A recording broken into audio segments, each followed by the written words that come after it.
இயேசுக்குள் அன்பாய் அழைக்கப்பட்ட அன்புக்குரிய சகோதர சகோதரிகளே, அனைவருக்கும் ஆண்டவராகிய இயேசு கிறிஸ்துடைய நாமத்தினாலே அன்பின் வாழ்த்துக்கள். நம்முடைய இந்த தொடர்ச்சியான வேதாகமத்தின் வெளிச்சங்கள் என்கிற ஒரு தலைப்பில் கடந்த வாரங்களாக நம்ம அநேக பாடங்கள் பார்த்துட்டு வந்தோம். அதில் விசேஷமாக அன்புக்குரிய சகோதர சகோதரிகளை கவனிச்சிங்கன்னா இஸ்ரவேல் தீர்க்க தரிசனம் பார்த்தோம் இல்லையா? ஸோ இது இப்போ அப்டேட்டட் கடைசி காலத்துக்குரிய நிறைய தீர்க்க தரிசனங்களை மிக சுருக்கமாக நம்ம பார்த்துட்டு வரோம். இன்றைய தினத்தில் நம்ம பார்க்க போகிறது, நம்ம இது வரைக்கும் ஒரு 30 வாரங்கள் 30 கிளாஸ் பார்த்துட்டோம் இல்லையா? அப்படி பார்த்து கொண்டிருக்கும்போது அப்படியே ரொம்ப தூரம் ட்ராவல் பண்ண மாதிரி வந்தாச்சு தேவனுடைய திட்டத்துக்குள்ளே. அப்போது மறுபடியும் நம்ம என்ன செய்யணும், நாம் என்ன அழைப்புக்குள் இருக்கிறோம் அப்படிங்கிறத ஒவ்வொரு 2-3 வாரங்களுக்கு ஒரு முறையும் சில பாடங்கள் மூலமாக நம்ம என்ன செய்யணும், ஊர்ஜிதப்படுத்திக்கணும். அப்படி ஊர்ஜிதப்படுத்தி கொண்டு வண்ணமாக தான் இப்போ நம்ம ஒரு அருமையான ஒரு பாடத்தை ஒரு தீர்க்க தரிசனத்தை நம்ம பார்க்க போகிறோம். இந்த தீர்க்க தரிசனம் ரொம்ப பெரிய ஒரு பாடம், கொஞ்சம் சுருக்கமாக பார்க்கலாம், சரியா? இதனுடைய தலைப்பு சகரியா கண்ட 4 ரதங்கள் என்கிற ஒரு தலைப்பு. அன்புக்குரிய சகோதர சகோதரிகளே, இது சகரியா தீர்க்க தரிசன புஸ்தகத்தில் அவர் பார்த்த ஒரு தரிசனம். சகரியா தீர்க்க தரிசன புஸ்தகத்தில் இதுக்கு முன்னாடி ஏதாவது நம்ம பாடங்கள் பார்த்துருக்கிறோமா அப்படின்னு கொஞ்சம் சிந்தனை பண்ணலாம். அதே சமயத்தில் நம்முடைய பழைய ஏற்பாட்டில் எந்த ஒரு தீர்க்க தரிசன புஸ்தகத்தில் இருக்கக்கூடிய தீர்க்க தரிசனங்களை நம்ம பார்க்கும்போதும் முதல்ல நம்ம என்ன கவனிக்கணும் தெரியுங்களா? அந்த தீர்க்க தரிசன புஸ்தகத்தை எழுதின தீர்க்க தரிசி அவர் எந்த காலத்தில் என்ன நோக்கத்துக்காக அந்த தரிசனத்தை அவர் பார்த்தார் அப்படிங்கிற ஒரு பேக்ரவுண்டு தெரியணும் இல்லையா? தீர்க்க தரிசனத்துடைய பேக்ரவுண்டு தெரியணும். அப்போ தான் அந்த தீர்க்க தரிசனத்தை நம்ம துல்லியமாக அது என்னங்கிறத நம்ம புரிஞ்சுக்க முடியும், சரிங்களா? அந்த அடிப்படையில் இப்போ சகரியா தீர்க்க தரிசி, ஸோ இதுக்கு ஒரு பேக்ரவுண்ட் இருக்கணும் இல்லையா? இப்போ நம்ம ஏற்கனவே 2ஆம் உலகம் சப்ஜெக்ட் கேட்ட சகோதரர்களுக்கு எல்லாருக்குமே தெரியும் இஸ்ரேல் ஜனங்களுடைய லைஃப் ஹிஸ்ட்ரி, பழைய ஏற்பாட்டு காலத்தில் அவங்களுடைய வாழ்க்கை. இப்போ தேவன் அவங்கள கானான் தேசத்தில் கொண்டு போய் செட்டில் பண்ணும்போது அங்கே சவுல் 40 வருஷம், தாவீது 40 வருஷம், சாலமோன் 40 வருஷம். ஸோ சாலமோனுக்கு அப்புறம் ராஜ்யபாரம் 2ஆக உடஞ்சிருச்சு. யூதா பெஞ்சமின் கோத்திரம் தனியாகவும் 10 கோத்திரம் தனியாகவும் போயிட்டாங்க, 2 ராஜ்யங்கள்.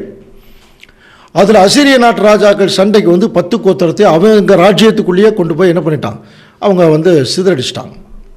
மிச்ச யூதா ஜனங்கள் கொஞ்சம் கீழ்ப்படிச்சிட்டு இருந்தாங்க. அதுக்கப்புறம் அவங்களும் கீழ்ப்படியாமல் போனதுனால தேவன் வடகிழக்கிலிருந்து பாபிலோன் ராஜா நேபுகாத் நேச்சாரை கூட்டிகிட்டு அந்த தேவாலயத்தை நெருப்பு வச்சு கொளுத்தி அவங்க அந்த நகரத்தையும் சுட்டரித்து எல்லாரும் பாபிலோனுக்கு சரிப்பட்டு போயிட்டாங்க. அந்த 70 வருஷம் முடியும் போது பாபிலோன் கவர்மெண்ட் விழுந்துருச்சு. மேதோ பெர்ஷியன் கவர்மெண்ட் வருது. அதில் பெர்ஷியாவில் கோரேஸ் ராஜா, நம்ம ஏற்கனவே பார்த்தோம்னே அந்த கோரேஸ் ராஜா. இந்த கோரேஸ் ராஜா அவர் என்ன செய்கிறார், இஸ்ரேல் ஜனங்களை எல்லாம் கூட்டி நீங்கள் மறுபடியும் உங்கள் சொந்த தேசத்துக்கு போய் இடிந்து போன ஆலயத்தை கட்டுங்க அப்படின்னு சொல்லி ஆலயத்தை கட்டுவதற்கு கோரேஸ் ராஜா பர்மிஷன் கொடுக்குறார். ஸோ அப்போ நிறைய இஸ்ரேல் ஜனங்கள் தங்களுடைய சொந்த தேசத்துக்கு போகிறாங்க. கோரேஸ் ராஜா அவருடைய பர்மிஷனில் அங்கே போய் ஒரு ஆலயத்தை கட்டுறாங்க. இதே சகரியாவில் கூட இன்னொரு இன்ஃபர்மேஷன் இருக்கும். இந்த கோரேஸ் ராஜா அவருடைய பாதுகாப்பு பகுதியில் தான் இஸ்ரேல் தேசம் இருந்ததுனால பர்சனலாக கோரேஸ் ராஜா ஜெருபாபேல் என்று ஒரு கவர்னரை யூதேயாவுக்கு நியமித்து அவரை இந்த தேவாலயம் கட்டுவதற்குரிய எல்லா வசதி வாய்ப்புகளையும் அவர் மூலமாக இஸ்ரேல் ஜனங்களுக்கு கொடுத்தார். சரி, இப்போ இவங்க போய் கட்டுறாங்க. 2வது வருஷமே கட்டுவதற்கு தடை. சுற்றி இருக்கிற யூதாவினுடைய அந்த ஒரு எதிரிகள் தடை செய்கிறாங்க. அப்போது இந்த ஜனங்கள் ரொம்ப சோர்ந்து போய் கொஞ்ச நாள் அந்த ஆலயம் கட்டுவது தடைப்பட்டுருச்சு, சரிங்களா? அப்போ அவர்கள் சோர்ந்து போய் இருக்கும்போது அந்த ஜனங்களை உற்சாகப்படுத்துவதற்காக தேவன் அனுப்பின தீர்க்க தரிசி தான் இந்த சகரியா. இதுதான் பேக்ரவுண்ட். சகரியா மட்டுமல்ல, ஆகாய், எஸ்ரா, இந்த 3 தீர்க்க தரிசிகளுமே போய் அவங்கள நல்லா என்கரேஜ் பண்ணாங்க, சரியா? அப்புறம் ஆலயம் கட்டி முடிக்கப்பட்டது. இது பழைய ஏற்பாடு. சரி, இப்போ இந்த தீர்க்க தரிசனங்கள் எல்லாம் இப்போ நம்ம எப்படி தீர்க்க தரிசனங்களாக புரிஞ்சுக்கிறது, பழைய ஏற்பாட்டு காலத்தில் சொல்லப்பட்டதெல்லாம் ஒரு நிழல் அப்படின்னு பார்க்கும்போது, அப்போ புதிய ஏற்பாட்டின் காலத்தில் கூட இப்போ கூட பார்த்தீங்கன்னா இங்கே ஒரு ஆலயம் கட்டப்படுது இல்லையா? இப்போ நம்ம தான் அந்த ஆலயம் யார்? நம்ம தான். அப்போ அந்த ஆலயம் இங்கே கட்டப்படுது ஆண்டவர் இயேசு கிறிஸ்துடைய காலத்திலிருந்து இப்போ இந்த கடைசி காலம் வரைக்கும். அப்படி கட்டப்படுவதற்கு ஆலயங்கள் தேவனுடைய பிள்ளைகள் வரும்போது இங்கேயும் நிறைய தடை இருக்கா? நம்ம ஆலயமாக மாறுவதற்கு நிறைய தடைகள் நம்மளை சுற்றியில் இருக்குது, சுற்றியில் இருக்குது. அந்த மாதிரி சில தடைகள், சில கஷ்டங்கள், சில வியாகுலங்கள் எல்லாம் வரும்போது நாம் கூட சில நேரங்களில் சோர்ந்து போயிடுவோம் இல்லையா? அப்படி சோர்ந்து போகும்போது அன்றைக்கு அந்த இஸ்ரேல் ஜனங்கள் ஆலயம் கட்டுவதற்கு தடை வரும்போது சோர்ந்து போனாங்க. அப்படி சோர்ந்து போகும்போது தேவன் அங்கே சகரியா தீர்க்கதரிசி அனுப்பினார். இப்போ நாம இந்த ஆலயம் கட்டுவது கொஞ்சம் சோர்ந்து போகும்போது இப்போ தேவன் என்ன பண்ணியிருக்காருன்னா சகரியா தீர்க்க தரிசனத்தை அனுப்பிச்சிருக்கார். சரியா? அப்படின்னா இப்போ நம்ம சோர்ந்து போக வேண்டியதில்லை. இந்த சகரியா கண்ட தரிசனங்களை பார்த்தோம்னாலே அதனுடைய சாராம்சம், அதனுடைய பொருள் தெரிஞ்சிட்டோம்னாலே நமக்குள்ள ஒரு உற்சாகம் வரும். ஸோ அந்த அடிப்படையில் ஒரு வித்தியாசமான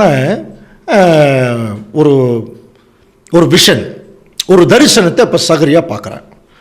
இப்போ அதுக்கு ஆதாரமாக சகரியா 6ஆம் அதிகாரம் 1ஆம் வசனம் பாருங்க, வாசிக்கலாம். நான் திரும்பவும் என் கண்களை ஏறெடுத்து இதோ 2 பர்வதங்களின் நடுவாக புறப்பட்டு வருகிற 4 ரதங்களை கண்டேன். அந்த பர்வதங்கள் வெண்கல பர்வதங்களாய் பாருங்க. இது ஒரு வித்தியாசமான ஒரு தரிசனம். 2 பர்வதம் தெரியும், 2 மலை. அந்த 2 மலைக்கு நடுவாக 4 ரதங்கள் அப்படியே வந்துட்டு இருக்குதான். அந்த வெண்கல பர்வதங்களுக்கு நடுவாக பாருங்க. இந்த படத்தை பார்த்தீங்கன்னா தெரியும். 2 மலை, அந்த மலைகளுக்கு நடுவில் ஒரு 4 ரதங்கள், அதில் குதிரைகள், அந்த ரதங்களில் குதிரைகள் பூட்டப்பட்டிருக்கு. அதில் தயவுசெய்து அன்புக்குரிய சகோதர சகோதரிகளே தொடக்கத்திலிருந்தே கொஞ்சம் கவனமாக கவனிங்க. இப்போ பாருங்க, அதில் 1ஆம் ரதத்தில் சிவப்பு குதிரை வருது, 1ஆம் ரதத்தில். 2ஆம் ரதத்தில் கருப்பு குதிரை வருது, 3ஆம் ரதத்தில் வெள்ளை குதிரை வருது, 4ஆம் ரதத்தில் புள்ளி புள்ளியான சிவப்பு குதிரைகள் பூட்டியிருந்தன அப்படின்னு போட்டிருக்கோம். மறுபடியும் ரிப்பீட் பண்ணுறேன். முதல் ரதம் அதில் வரக்கூடிய குதிரைகள் எல்லாம் சிகப்பாக இருக்குது, 2ஆம் ரதத்தில் வர்றது கருப்பாக இருக்குது குதிரைகள், 3ஆம் ரதத்தில் வர்றது வெள்ளையாக இருக்குது, 4ஆம் ரதத்தில் வர்றது புள்ளி புள்ளியான சிவப்பு குதிரைகள் அப்படின்னு சொல்லப்பட்டிருக்கும். பாருங்க, இப்போ இந்த படத்தை பார்த்தீங்கன்னா தெரியும். முதல் ரதத்தில் பார்த்தீங்கன்னா என்ன குதிரை வருதான்? சிகப்பு குதிரை. பாருங்கள், வந்துட்டு இருக்கிற மாதிரி இருக்கு இல்லையா? கவனிங்க, சிவப்பு குதிரை. 2ஆவது கருப்பு கொஞ்சம் மேலே, 3ஆவது அதுக்கு பின்னாடி வெள்ளை குதிரை. அப்போ கீழ்ப்பகுதியில் பார்த்தீங்கன்னா அந்த 4ஆம் ரதத்தில் புள்ளி புள்ளியான சிவப்பு குதிரைகள் அப்படின்னு இருக்கு இல்லையா? அதாவது புள்ளி புள்ளியான குதிரையா சிவப்பு குதிரையா, அல்லது சிவப்பு குதிரையிலேயே புள்ளி புள்ளியாக இருக்கா அப்படின்னு சில பேருக்கு கன்ஃபியூஸ் வரும். அதுக்காக தான் இங்கிலீஷில் பார்த்தீங்கன்னா அந்த 4th chariot grizzled and bay அப்படின்னு இருக்கும். அதாவது 4ஆம் ரதத்தில் மட்டும் புள்ளி புள்ளியான குதிரைகளும் சிவப்பு குதிரைகளும். நல்லா புரிஞ்சுக்கலாம். அப்போ முதல் 3 ரதத்தில் ஒரே கலரில் குதிரை வருது, 4ஆம் ரதத்தில் 2 வகையான குதிரைகள், ஒரு பக்கம் புள்ளி புள்ளியான குதிரைகள், இன்னொரு பக்கம் சிவப்பு குதிரைகள். இந்த 4 குதிரைகள். அப்போ நல்லா புரிஞ்சுக்கலாம். இப்போ நீங்களே சொல்லுங்க, எத்தனை ரதங்கள்? 4 ரதம். எத்தனை குதிரைகள்? இதை சரியாக கேட்கலன்னு என்ன சொல்லிடுவாங்க? 4 ரதம் 4 குதிரை என்றுவாங்க. 4 குதிரை இல்லை, 5 குதிரை. புரியுதுங்களா? 4 ரதங்கள் 5 குதிரைகள், 5 குதிரை வருது. இப்போ 2 பர்வதங்கள் இருக்கு. அந்த 2 பர்வதத்தில் பாருங்க, சிகப்பு ஃபர்ஸ்ட்னு போட்டிருக்கு இல்லையா? அதுதான் முதல் குதிரை, சிகப்பு குதிரை வந்துட்டு இருக்கு. அடுத்தது 2ஆவது கருப்பு குதிரை வந்துட்டு இருக்கு, 3ஆவது பின்னாடியே வெள்ளை குதிரை வந்துட்டு இருக்கு, 4ஆவது பார்த்தீங்கன்னா பாருங்க 2 குதிரை தெரியுதா அந்த படத்தில்? அதில் பார்த்தீங்கன்னா அந்த ஒன்று புள்ளி புள்ளியான குதிரைகள், இன்னொன்று சிவப்பு குதிரைகள். அப்போ முதல் 3 ரதங்களில் 3 குதிரைகள், 3 கலரில். 4ஆவது ரதத்தில் 2 கலர்லையும் குதிரைகள் இல்லையா? ஒன்று புள்ளி புள்ளியான குதிரைகள், இன்னொன்று சிவப்பு குதிரைகள். அப்போ மொத்தம் எவ்வளவு? 5 குதிரைகள். 4 ரதங்கள் 5 குதிரைகள். சரியா?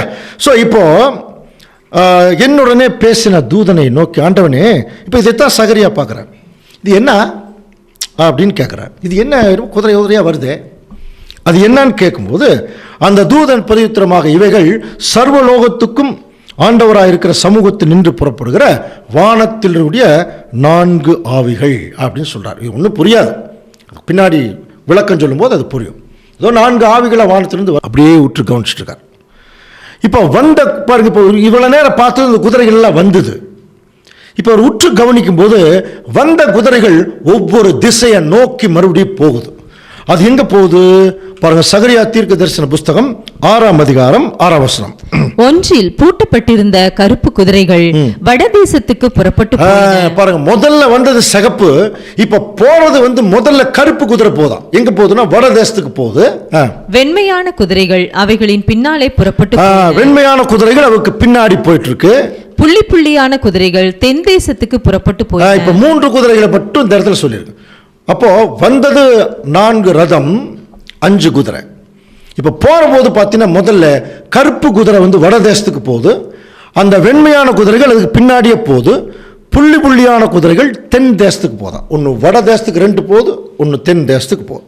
சிவப்பு குதிரைகளோ வென்றால், எந்த சிவப்பு குதிரைன்னு கவனிச்சிங்கன்னா இந்த 4வது ரதத்திலிருந்து பார்த்தீங்களா, அதில் புள்ளி புள்ளியான சிவப்பு குதிரை இருந்தது இல்லையா, அதில் அந்த புள்ளி புள்ளியான குதிரைகள் தான் தென் தேசத்துக்கு போதான்.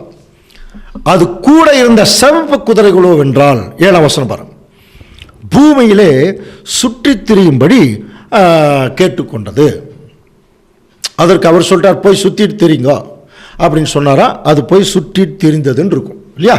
அப்போ முதல்ல இந்த தரிசனத்தை நம்ம முதல்ல உள் வாங்கினா தான் இந்த தரிசனத்துடைய பொருளை நம்ம என்ன செய்ய முடியும், அதை புரிஞ்சு கொள்ள முடியும். அன்புக்குரிய சகோதர சகோதரர்களே, மறுபடியுமாக இந்த படத்தை கொஞ்சம் கவனிச்சிங்கன்னா, அப்போ வந்த குதிரைகளில் முதல் போன குதிரை வடதேசத்துக்கு போகுது, கருப்பு குதிரை இல்லையா, அது வடதேசத்துக்கு போகுது. அந்த கருப்பு குதிரைக்கு பின்னாடியே பாருங்க, அந்த படத்தில் வடதேசத்துக்கு அந்த வெள்ளை குதிரையும் சேர்ந்து போயிடுது. ஸோ அப்போ கருப்பு குதிரையும் வெள்ளை குதிரையும் எங்கே போயாச்சு, வடதேசத்துக்கு போகுது.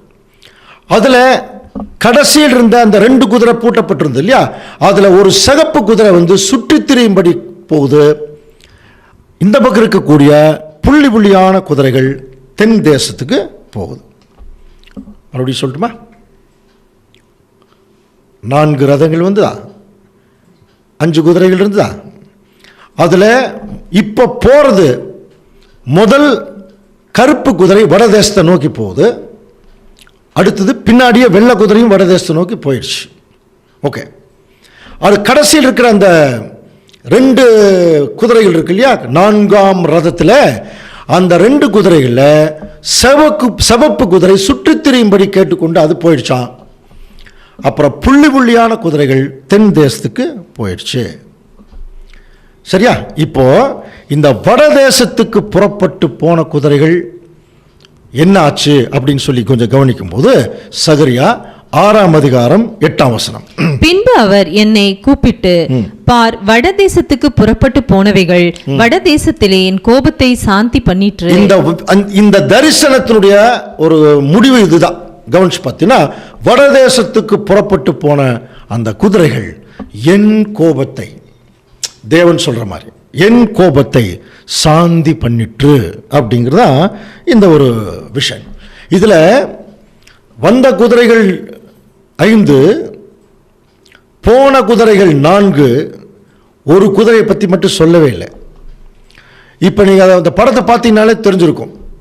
முதல்ல வந்தது பாருங்க ஒரு சிகப்பு குதிரை, அந்த குதிரை எங்கே போச்சுன்னே தெரில இல்லையா. கருப்பு குதிரை வடக்கு போயிடுச்சு, வெள்ளை குதிரை பின்னாடியே போயிடுச்சு. அந்த கடைசியில் பூட்டப்பட்டிருந்த புள்ளி புள்ளியான குதிரை பார்த்தீங்கன்னா தென் தேசத்துக்கு போயிடுச்சு, சிகப்பு குதிரை சுற்றி தெரியுது. அப்போ முதல்ல வந்த சிகப்பு குதிரை என்னாச்சுன்னே தெரியல. ஸோ அதை குறித்து இந்த பாடத்தினுடைய கடைசி பகுதியில் பார்க்கலாம்.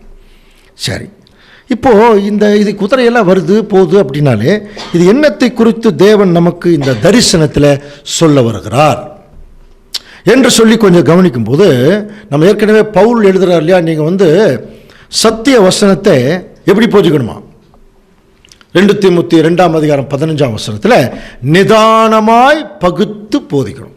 அப்போது அவசரப்பட்டு இந்த காரியங்கள் எல்லாம் நம்ம இஷ்டத்துக்கெல்லாம் ப்ரெடிக்ட் பண்ண முடியாது. அன்புக்குரிய சகோதர சகோதரர்களே, இது தேவன் டைரக்டாக அவருடைய பிள்ளைகளுக்கு கொடுத்த ஒரு தரிசனம். அப்போ அந்த தரிசனத்தை புரிந்து கொள்ளணும்னா நமக்கு நிறைய படிச்சிருக்கணும் இல்லையா? வேத வாக்கியங்களை ஆராய்ந்து பாருங்கள். அப்புறம் ஏசாயா 34 அதிகாரத்தில் படிக்கிறோம் இல்லையா? 16 வசனம், கர்த்தருடைய புஸ்தகத்தில் தேடுங்க, தேடி வாசியுங்கள், அவைகளில் ஒன்றும் குறையாது, ஜோடி இல்லாமல் இராது. அதுக்கு அடுத்த வசனம் ரொம்ப முக்கியம். அவருடைய வாய் இதை சொல்லிற்று, அவருடைய ஆவி அவைகளை சேர்க்கும். அப்போ தேவனுடைய அந்த வசனங்கள் பரிசுத்தாவியின் மூலம் வந்திருக்கு. அந்த பரிசுத்தாவியின் மூலமாகவே இந்த வசனங்கள் வந்து சேர்ந்தா தான் இதனுடைய பொருள் நமக்கு தெரிய வரும், இல்லைன்னா கண்டுபிடிக்கவே முடியாது இல்லையா?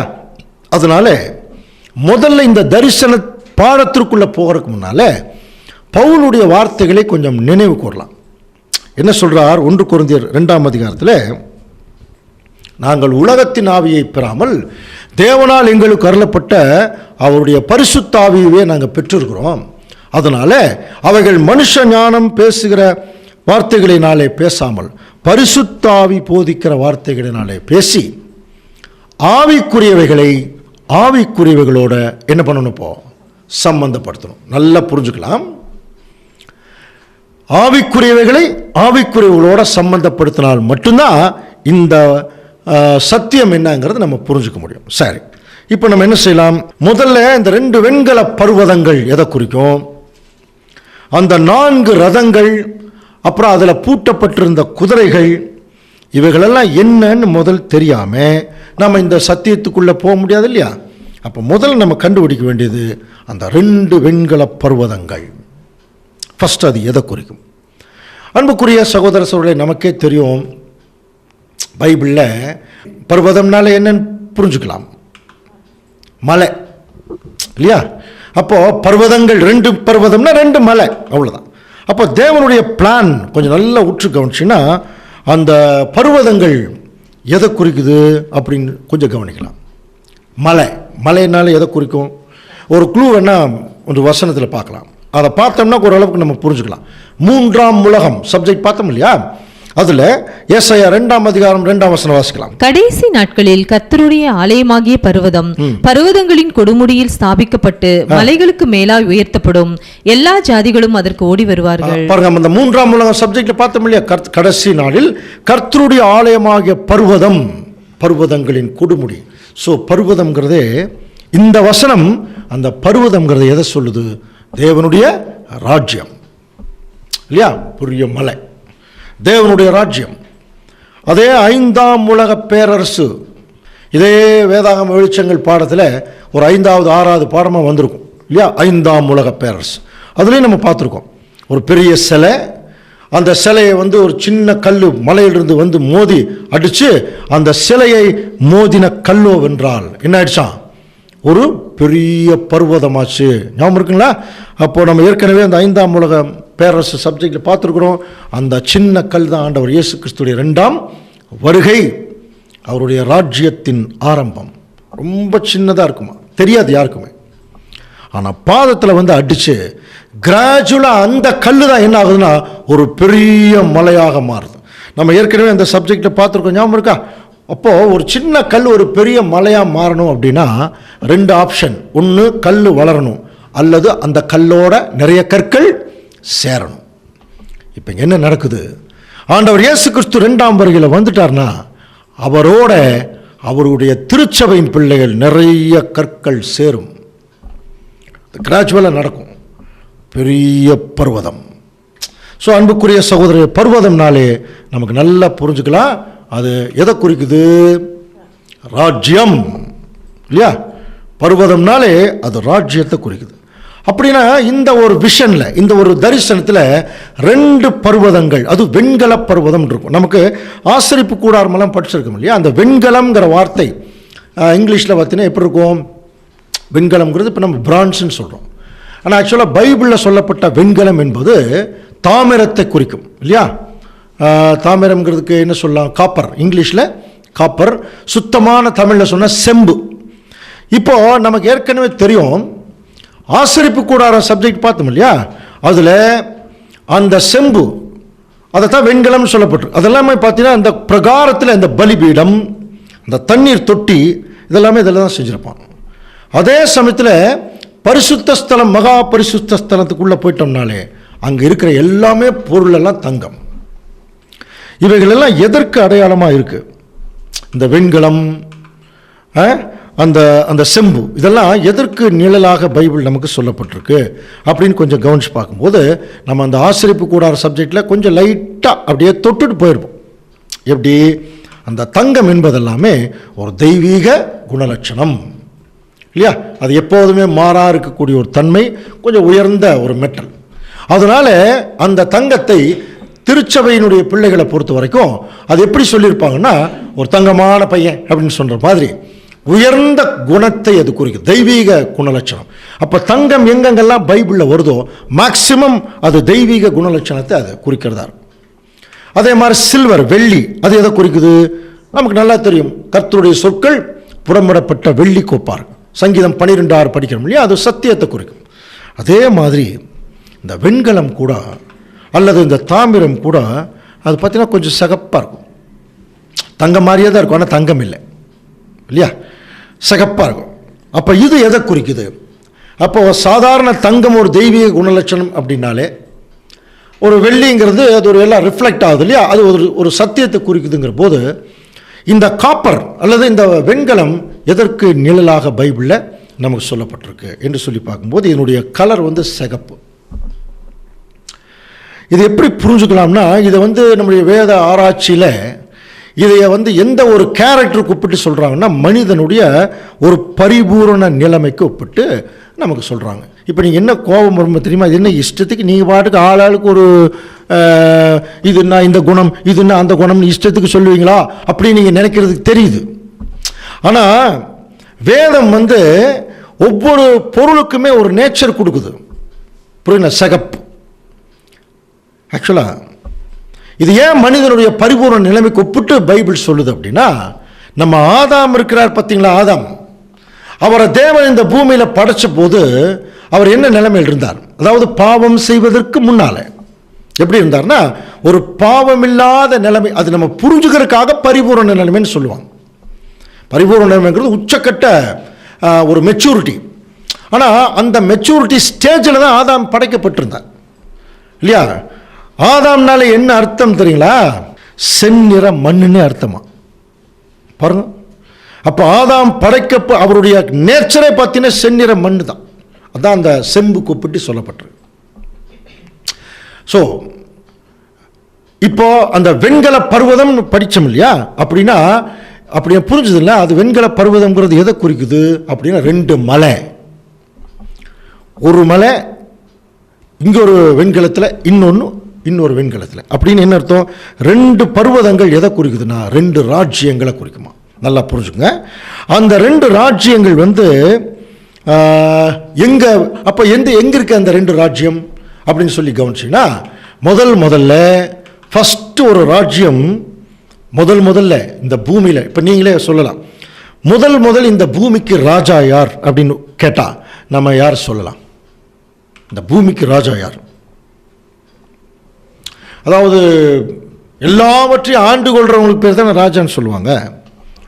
அந்த அடிப்படையில் பார்த்தீங்கன்னா ஃபஸ்ட்டு ஒரு ராஜ்யம் அப்படின்னு இந்த பூமியில் வந்ததுன்னா அது ஆதாம்னுடைய தலைமையில் தான் வந்துதான் ஃபஸ்ட்டு கவர்மெண்ட்.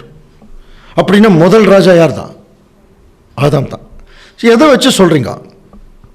அப்போ ஆதாம் என்ன ராஜாவாக படைக்கப்பட்டார் என்று சொல்லி பார்த்தீங்கன்னா, மனுஷனை பாருங்க, ஆதியாகமம் 1:27-28 வசனங்கள் நம்ம படிக்கும்போது, மனுஷனை தேவன் தம்முடைய சாயலை தான் படைச்சாரு.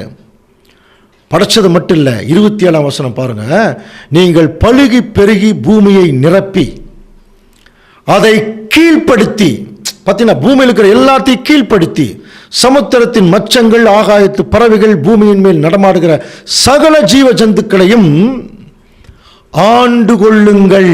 பார்த்தீங்களா? ஆண்டு கொள்ளுங்கள் அப்படின்னா முதல் ராஜா யார்? ஆதாம் தான். ஸோ முதல் ராஜாங்கம், முதல் மலை ஆதாம் தான், அந்த முதல் மலை. அதனால தான் மனுஷனை அவர் எப்படி பண்ணியிருக்கார் பார், நீர் அவனை தேவதூதரிலும் சற்று சிறியவன் ஆக்கினீர், மகிமையினாலும் கனத்தினாலும் முடிசூட்டி நீர். ராஜாவைத்தான் முடிசூட்டுவாங்க. 8ஆம் சங்கீதத்தில் படிக்கணும் இல்லையா? 5. அப்புறம் 6ஆம் வசனம் கூட பாருங்க, அவனுடைய பாதத்துக்கு கீழ்ப்படுத்தி நீர் சொல்லப்பட்டது. ஸோ அன்புக்குரிய சகோதர சொல்லுப்போ, இந்த தரிசனத்தில் அந்த 2 மலையை பார்த்தார் இல்லையா, அந்த 2 மலைங்கிறது 2 ராஜ்யம். அதில் முதல் ராஜ்யம் ஆதாம். அவர் தான் ராஜா. தேவன் அவருக்கு கீழே தான் எல்லாத்தையும் வச்சாராம். கடைசியில் கீழ்ப்படியாமல் போனதுனால அந்த ராஜ்யத்தை ஆதாம் இழந்து போனார். வந்தாச்சு. அப்புறம் உலக ஜனங்கள் எல்லாருமே பாவம், மரணம் எல்லாம் வந்தாச்சு.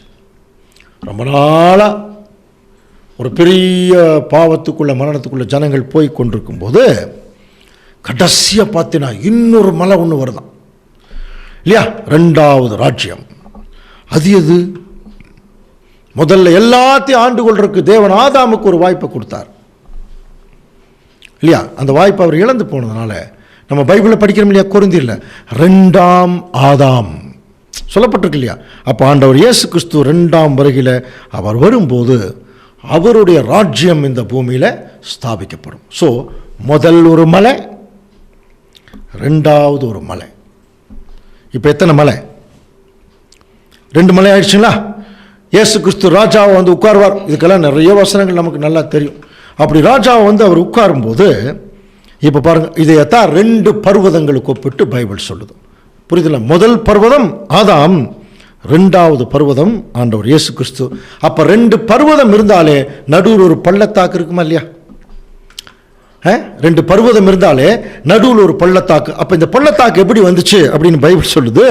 ஆதாம் முதல் கீழ்ப்படியாமல் போனதுன்னு வீழ்ச்சி, மனிதனுடைய வீழ்ச்சி வந்துருச்சு. ஒரு பள்ளத்தாக்கு வந்துட்டான் மனுஷன். அதுக்கப்புறம் ரொம்ப நாள் இந்த பள்ளத்தாக்கில் தான் இருக்கிறான். அப்புறம் மறுபடியும் இயேசு கிறிஸ்துவின் ராஜ்யம் வரும்போது அப்படியே மனுஷன் மறுபடியும் பழைய நிலைமைக்கு மேலே அவன் போகிறான். அப்போ அந்த 2 ராஜ்யங்களுக்கு நடுவில் ஒரு பள்ளத்தாக்கு இருக்குது இல்லையா. இந்த பள்ளத்தாக்கை பற்றி தாங்க சங்கீதக்காரன் 23ஆம் சங்கீதத்தில் எழுதினார். பாருங்க, 23:4 வாசிக்கலாம். நான் மரண இருளின் பள்ளத்தாக்கிலே நடந்தாலும், பார்த்தீங்களா, நான் மரண இருளின் பள்ளத்தாக்கிலே நடந்தாலும் பொல்லாப்புக்கு பயப்படேன். அப்போ அந்த பள்ளத்தாக்கு, அதான் மரண இருளின் பள்ளத்தாக்கு. இங்கே ஒரு மலை, இங்கே ஒரு மலை, அந்த மலைக்கு நடுவில். ஸோ இதுக்கு எத்தனை வருஷங்கள் ஆயிருக்கு என்று நீங்கள் வேதத்தை கொஞ்சம் கேட்டு பார்த்தீங்கன்னா, யோபு அதுக்கு விடை சொல்றார். யோபுனுடைய புஸ்தகத்தில் 6 இக்கட்டுகளுக்கு உம்மை நீங்களாக்கி விடுவார். யோபு 5ஆம் அதிகாரம் 19ஆம் வசனம். 6 இக்கட்டுகளுக்கு உங்களை நீங்களாக்கி விடுவார், 7ஆவதிலும் அது உண்மை தொடாது. அப்போ மொத்தம் எத்தனை இக்கட்டு இருக்கா? 7 இருக்கு. அதில் 6 இக்கட்டு ரொம்ப டேஞ்சராக இருக்கு, 7ஆவது கொஞ்சம் நமக்கு ரிலீஃப் கொடுக்குமா. அப்படின்னா தேவனுடைய திட்டத்தை நீங்கள் கூர்ந்து கவனிச்சிங்கன்னா, நல்ல சத்தியம் படித்தா உங்களுக்கு தெரியும். பைபிள் குரோனாலஜி சொல்கிறாங்க இல்லையா, வேதாகம கால கணக்கு. அதில் பார்த்தீங்கன்னா தேவனுடைய அல்டிமேட் எய்ம், அவருடைய முழு முதற் திட்டம் வந்து எத்தனை வருஷத்துக்குரியதுன்னா டோட்டலாக 7000 வருஷத்துக்குரியது. கவனிங்க, கிறிஸ்துவுக்கு முன்னாடி 4000 வருஷம், கிறிஸ்துவுக்கு பின்னாடி 2000 வருஷம், அதுக்கப்புறம் அவருடைய 1000 வருஷ அரசாட்சி. ஸோ இப்போ 6000 வருஷம் முடிஞ்சிடுச்சு. அதான் 6 இக்கட்டுக்கள். 7வது 1000 வருஷங்கிறது ஆண்டவர் இயேசு கிறிஸ்துடைய ராஜ்யம். இப்போ இந்த படத்தை பார்த்தீங்கன்னா கொஞ்சம் முதல் விஷனுடைய ஒரு புரியும். முதல் ராஜ்யம் ஆதாம், 2வது ஆண்டவர் இயேசு கிறிஸ்துடைய ராஜ்யம். இந்த 2க்கு நடுவில் தேவன் வைத்திருக்கிற டைம் ஸ்பேன் தான் 7000 வருஷம். இந்த 7000 வருஷத்தில் பாவத்தின் சம்பளம் மரணம் வந்துருச்சு. அதோட நிற்கல, அதுக்கு அடுத்த வசனம் பாருங்க, ரோமர் 6:23ஆம் வசனத்தில் பாருங்க, பாவத்தின் சம்பளம் மரணத்தோட நிற்கல. அடுத்த வசனம் வாசிக்கலாம். தேவனுடைய கிருபை வரமோ நம்முடைய கர்த்தராகிய இயேசு கிறிஸ்துவினால் உண்டான நித்திய ஜீவன். அப்போ மனுஷன் விழுந்து போனது உண்மை, மரண இருளின் பள்ளத்தாக்கு இருக்கிறது உண்மை. அப்படியே மனுஷன் அழிஞ்சு போறது தேவனுடைய திட்டம் அல்ல. ஆண்டவர் இயேசு கிறிஸ்துவின் மூலமா ஒரு கிருபை வரம் கொடுத்து எல்லா ஜனங்கள் விசுவாசிக்கிற எல்லாத்துக்குமே அவர் என்ன கொடுக்குறாருன்னா நித்திய ஜீவன். அப்போ ஆதாமிலிருந்து விழுந்து போறது இயேசு கிறிஸ்துவுடைய ராஜ்யத்தை தூக்கி நிறுத்துறது. இந்த 2 மலைகளுக்கு நடுவில் தாங்க ஒரு பெரிய ஒரு பிரச்சனை ஓடிட்டு இருக்கு.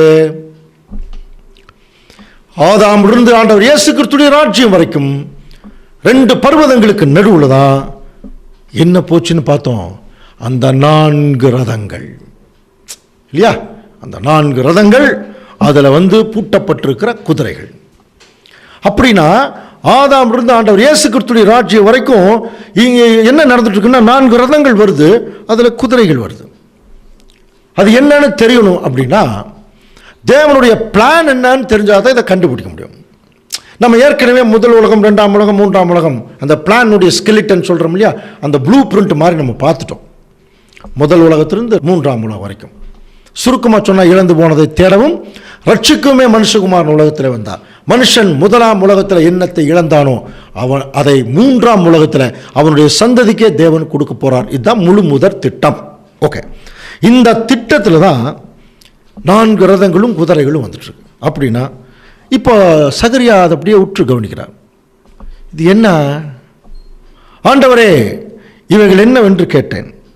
அதற்கு அந்த தூதர் என்ன சொன்னார்? இவைகள் சர்வலோகத்துக்கும் ஆண்டவராக இருக்கிறுடைய சமூகத்திலே புறப்பட்டு வருகிற 4 ஆவிகள்னு சொன்னார். ஸோ இதுதான் கொஞ்சம் நமக்கு கடினமாக இருக்கும் புரியறதுக்கு. அது என்ன ஆவிகள்? இந்த ஆவிகள்ங்கிற வார்த்தை நம்ம ஏற்கனவே பரிசுத்தாவி சப்ஜெக்ட்லாம் படிச்சிருக்கிறோம். அதுக்கு காற்றுன்னு பேர் இல்லையா? பழைய ஏற்பாட்டில் ருவாக் அப்படிங்கிற வார்த்தையிலிருந்து வந்தால் தான் இந்த ஆவிகள், காற்று, அப்புறம் மைண்டு, இந்த மாதிரி வார்த்தைகள் எல்லாம். அப்படின்னா அவருக்கு என்ன விளக்கம் சொல்கிறார்? அவைகள் எல்லாமே பார்த்தீங்கன்னா அந்த ஜீவன்கள் தான் புறப்பட்டு வந்துட்டுருக்கு. அந்த ருவாக்குங்கிற வார்த்தையினுடைய அர்த்தம் அதுதான், ஜீவன்கள் அப்படின்னு சொல்லப்பட்டு. அப்போ நமக்கு யோபு 12ஆம் அதிகாரத்தில் அந்த ஜீவன்களுக்கு ஒரு விளக்கம் கொடுக்கிறார். 12ஆம் அதிகாரம் 10ஆம் வசனம் வாசிக்கலாம் பாருங்க. சகல பிராணிகளின் ஜீவனும் மாம்சமான சகல மனுஷரின் ஆவியும் அவர் கையில் இருக்கிறது. சகல பிராணிகளின் ஜீவனும் மாம்சமான சகலருடைய ஆவியும் அவர் கையில் இருக்கு. ஸோ அப்போ இவைகள் எல்லாம் எதற்கு?